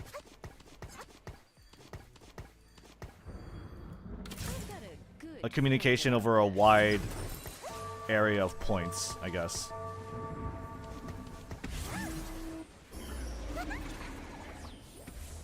I want Ezreal before I slam anything, but I guess I could put red buff. I'd probably put shield breaker on him, on her. Yeah.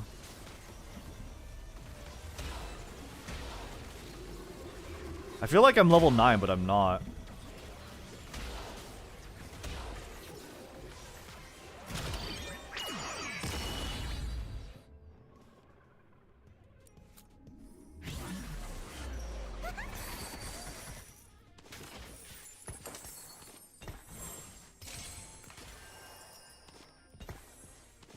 We have red buff still.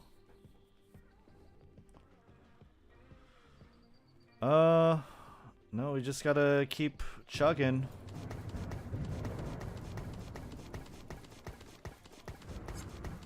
We have enough HP, I think. And we beat enough boards. We lost against Cooties and the Steel Gods earlier, but I think we're fine now. Let's see. Ooh, Punk 6. Wow, he has a lot. I got an item, but it went to a shitty character. It's bad.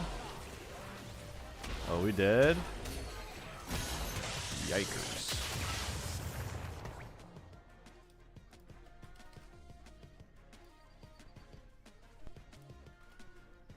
Unfortunate.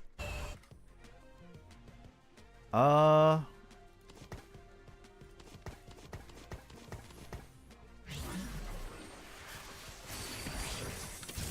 not one soul. We are many. Yeah, this is a lot better for sure.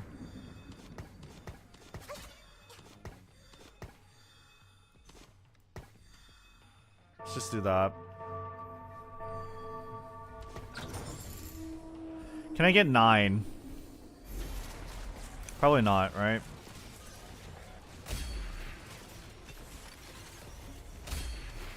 These gloves is nice.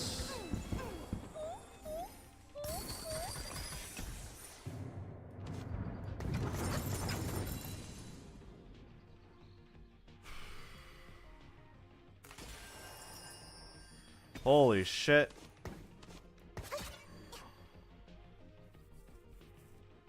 I need another big shot. fuck, dude?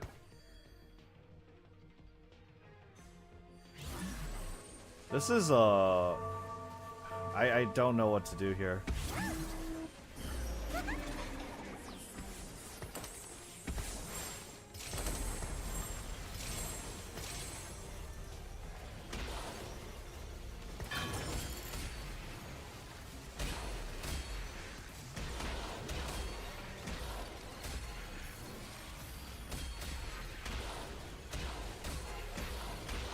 Holy shit, dude.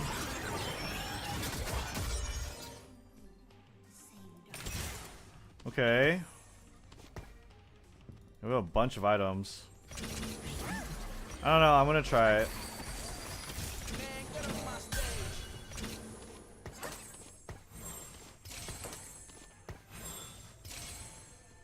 I think we can wait one more round.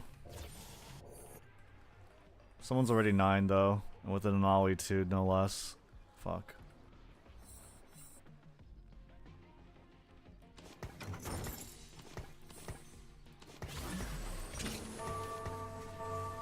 We'll wait next round. I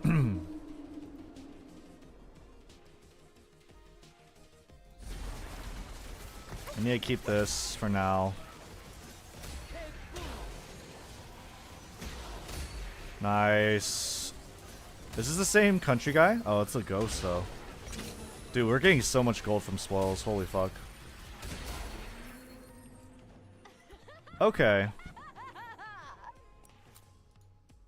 Yeah, we're gonna get... I forgot I have a new recruit too. Okay. We push level 9 here. We send it.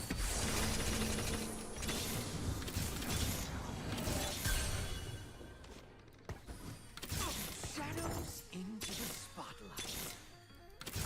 Shadows into the spotlight.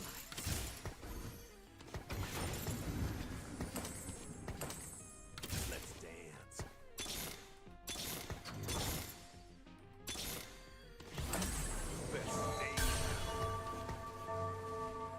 Okay.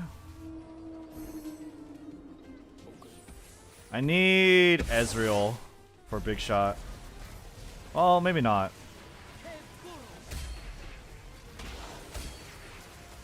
Ooh. Holy fuck, we're fucking him up. Uh-oh. Uh-oh. Oh, he did. Let's fucking go. I could get another Heartsteel, another big shot, Jazz. Replace Aphelios. We don't need Aphelios. Ooh, this one's not too bad. I'll take a Warmogs. Or Even Shroud. Even Shroud sounds good. We'll do Even Shroud.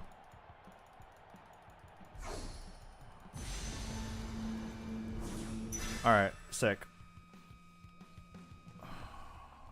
Bruisers. We're fine with bruisers here.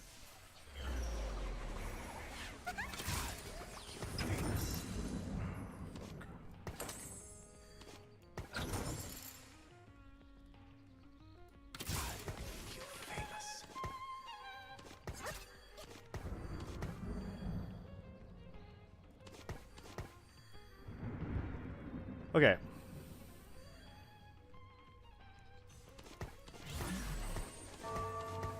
This will have to be good enough. I think it will be too. The Onyx Bark, kind of not great, but it's fine. We got Warmogs on Alawi.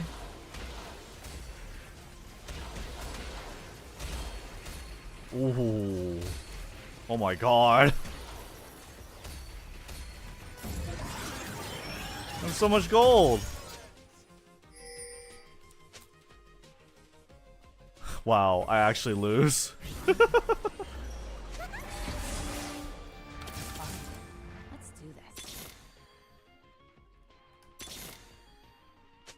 Come at me.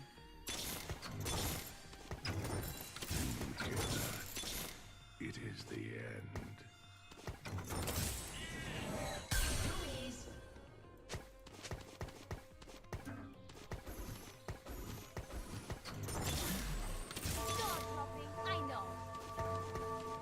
We're good here. A little random. I'm back and going to react to reactions from earlier. Hope TFT is going well. Hey, thanks so much, random. Appreciate you.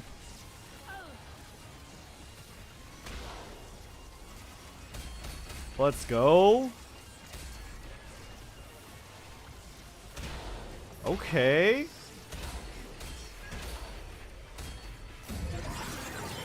Nice. Good shit. Dazzler.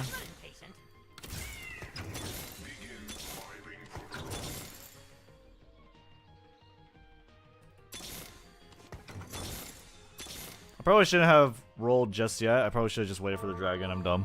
Whatever. I'm hungry. I'm thirsty for like more 2 stars on my 5 costs. I know I'm not gonna get a Lowy.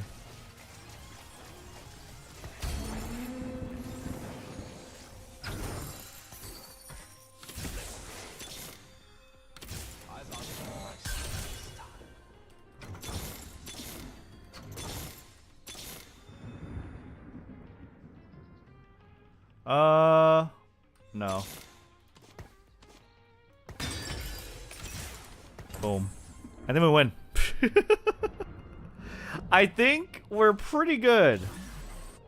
I think we're pretty good, especially if we can make it to the next carousel. Alright, number 1, dude. Let's see.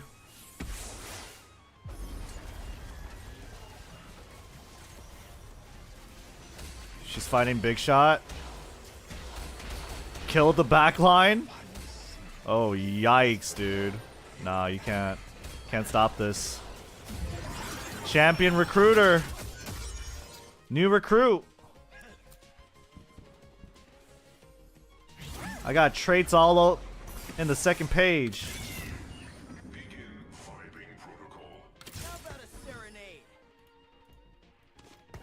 No. That makes no fucking sense. My bad. Okay. A duplicator, huh? I really wish this was an item. Like, even a component would be better. I could sell one of them, but... yeah, I probably should have sold one. Uh-oh. Let's see. This guy is insane. This guy does so much damage, Lucian. Oh my god. Oh god! Wait, no! Uh-oh. Uh-oh.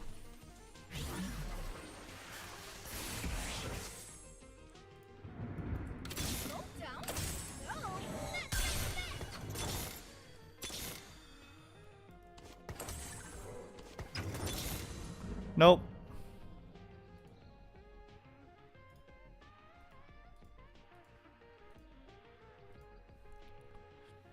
Okay.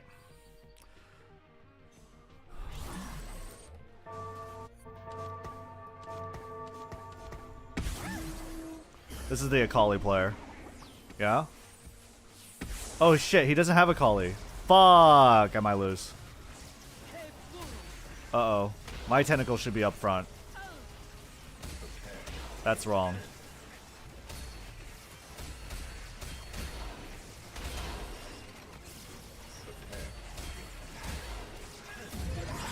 Nice.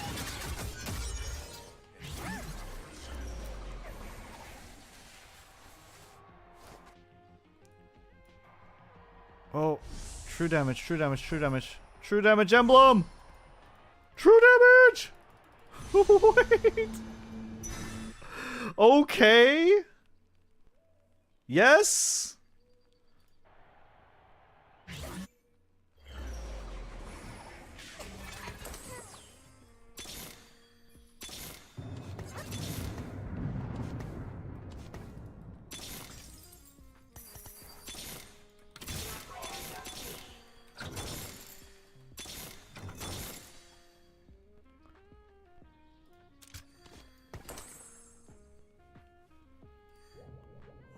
What do you have?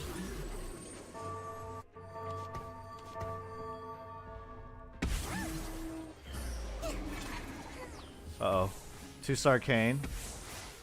I think I lost to this guy before. Ooh! You dead? You dead? Oh god, Lucian. Lucian's low. Fuck! Really? I lost? Unlock. We are not one soul.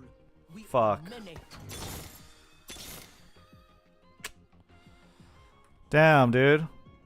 What do I need to do?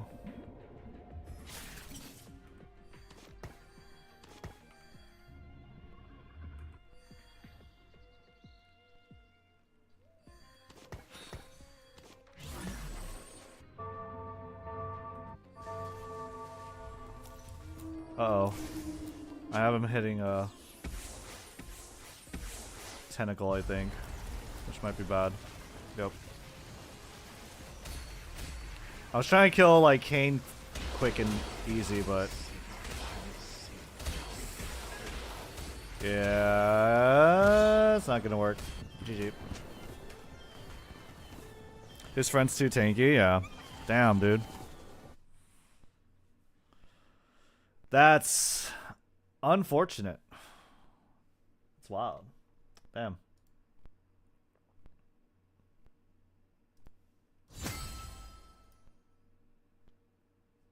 But we're climbing.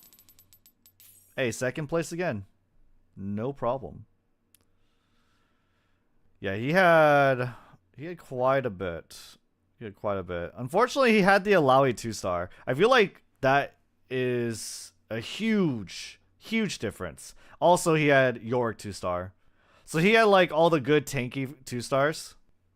And he also had the Jhin in the back with the Ezreal. Yeah, Ezreal definitely beat out my Caitlyn, unfortunately. But my Caitlyn got me to the point where I can get to level 9 and pump out all these characters, so... you know, it's not... yeah. Unfortunately, I didn't get Ezreal. That's all it really kind of came down to, I think. And also, I didn't get the good 2-stars. There's a lot. Actually... I think we're good. I think we're good today, chat. I don't know. I feel like I need to do other things, especially right now. So I think we're going to focus up and do that. So, thank you guys for watching and hanging out. I will see you guys on the next one. Tomorrow morning, same time as always. Unless I feel like I need to work on this thing and actually pump it out there. It's been a while now. So yeah, I have other stuff to do. I'm gonna head up and do those things. But you guys have a great rest of your day. Morning, evening, wherever you are in the world. And I will see you guys on the next one. Take care.